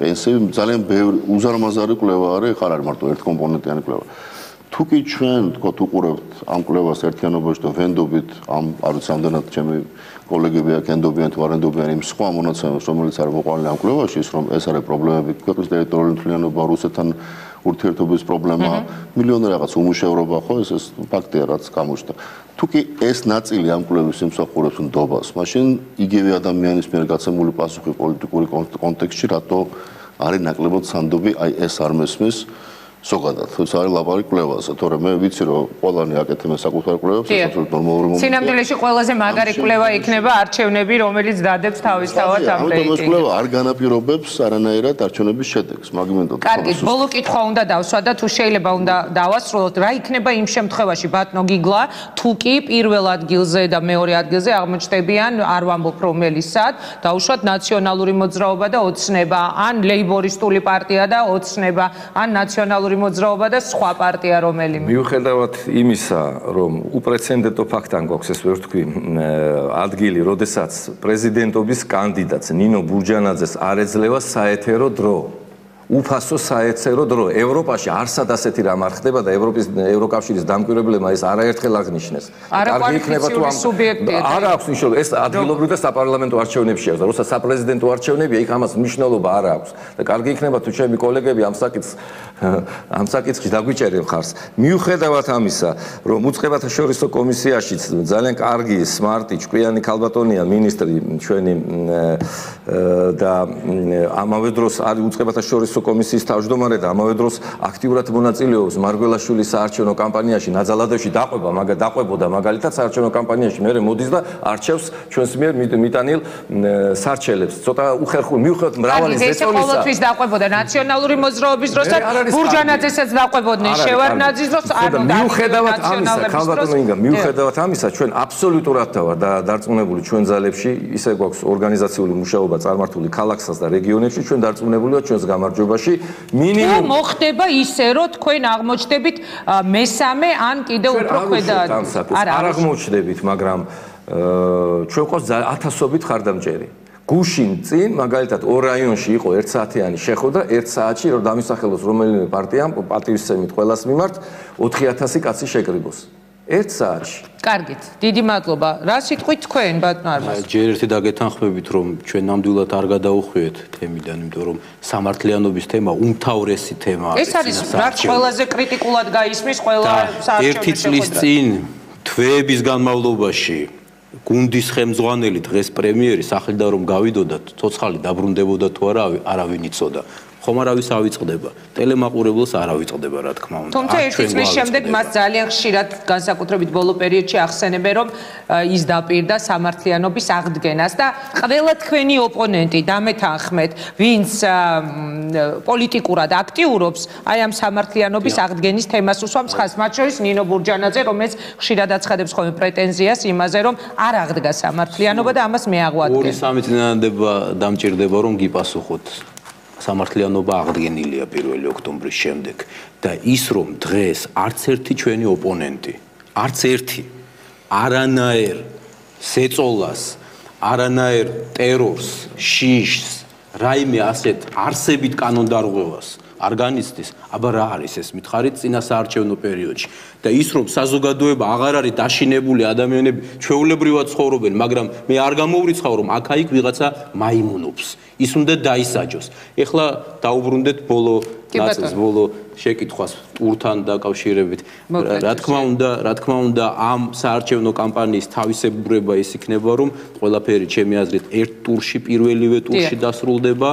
ჩვენი კანდიდატი გაიმარჯვებს, სხვადასხვა გიორგი მარგველაშვილი, სწორედ ის პოლიტიკური ფიგურაა, ის მოქალაქეა ამ ქვეყნისა, ვინც თვისობრივად ახალ სათქმელ სიტყვის პოლიტიკაში და ეს სათქმელი იქნება სახელმწიფო, ეროვნული, ქართულიც და ზოგად საკაცობრიო. ძალიან დიდი მადლობა და ბატონო ალექსანდრე, თუ ხართ ჩამოყალიბებული იმ შემთხვევაში, თუ მეორე ტური გაიმართება და ერთმანეთის პირისპირ დარჩებიან მარგველაშვილი და ბურჯანაძე, საიწავა ნაციონალური მოძრაობის ხმები. ალბათ საარჩევნო შტაბი ამ თემაზე მრჩევლობს. თქვენ ესეთ კითხვას სვამთ, რომელიც წარმოდგენაში ძალიან რთულია წარმოდგენა. არა, რატომ? ძალიან ადვილია. არა, ვერ გეტყვით მე საიწავა, მე უბრალოდ მინდა ერთი რამე ვთქვა, რომ ჩვენ არა მარტო ამ კვლევების, არამედ ზოგადად ჩვენი ხელთ არსებული სიტუაციიდან გამომდინარე, ჩვენ ველოდებით მეორე ტურს, რო იქნება და იქნება დავით ბაქრაძის მონაწილეობით.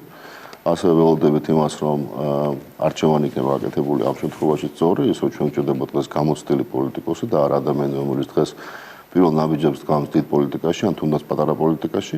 ეს არ არის რაღაცა მეორეხარისხოვანი პოსტი, ეს არის ქვეყნის პრეზიდენტი, რომელიც განსაზღვრავს ქვეყნის საგარეო კურსს. ეს არის ძალიან მნიშვნელოვანი. რაც შეეხება ბინდა ბატონ არმას მისი რიტორიკი ძალიან მოკლედ, ძალიან ასემონებია მისი ნათქვამი სიტყვებით, რომელიც ეხება კანონდარღვევებს, მაგრამ ერთი რაღაცა მინდა ვთქვა, ის რომ უამრავი კანონდარღვევა თქვენ შეიძლება ამის საქმის კურსში არ იყოთ, მაგრამ იგივე უწყებათა შორის კომისია არის ამისი, იგივე თქვა ამ პოლიციური მანქანის ამოქმედება, ანუ ბევრი რაღაც ელემენტი, რომელიც აქამდე არავის არ მოწონდა, დღეს ის რაც გრძელდება. ჩვენ ყველას გვინდა რომ იყოს კარგი არჩევნები და ყველა ვიქნებით ამისთვის მზად. მაგრამ მაინც აიწავა თქვენი ხმები, თუ კი დადგება ეს მოცემულობა. საარჩევნო შტაბის ხელმძღვანელი ხარ. არა, საარჩევნო შტაბის გამორიცხულია რომ ამაზე არ იყოს. ეუბნება საკუთარ ამორჩეველს, საით წავიდეს ხმა. მართალია, ესეთია. PR ტექნოლოგიაა და წინა საარჩევნო ჩვეულებრივი, რა თქმა უნდა, ამაზე პასუხს ეხლა არ გაგცემენ, ისე მართლა საინტერესოა მეორე ტურის შემთხვევაში დანარჩენი პარტიების ხმები საიწავა. გააჩნია ვინ ვის წინ იდგმება. ძალიან დიდი მადლობა, მინდა გადაგიხადოთ გადაცემაში მობრძანებისთვის. ჩვენ ალბათ ბევრჯერ მოგვიწევს კიდევ შეხვედრა ამ დარჩენილ ერთ თვეში, რომელიც დარჩა საპრეზიდენტო არჩევნებამდე, იმიტომ რომ თქვენ წარმოადგენთ სწორედ საპრეზიდენტო კანდიდატების შტაბებს. კარგად იყავით, წარმატებას გისურვებ.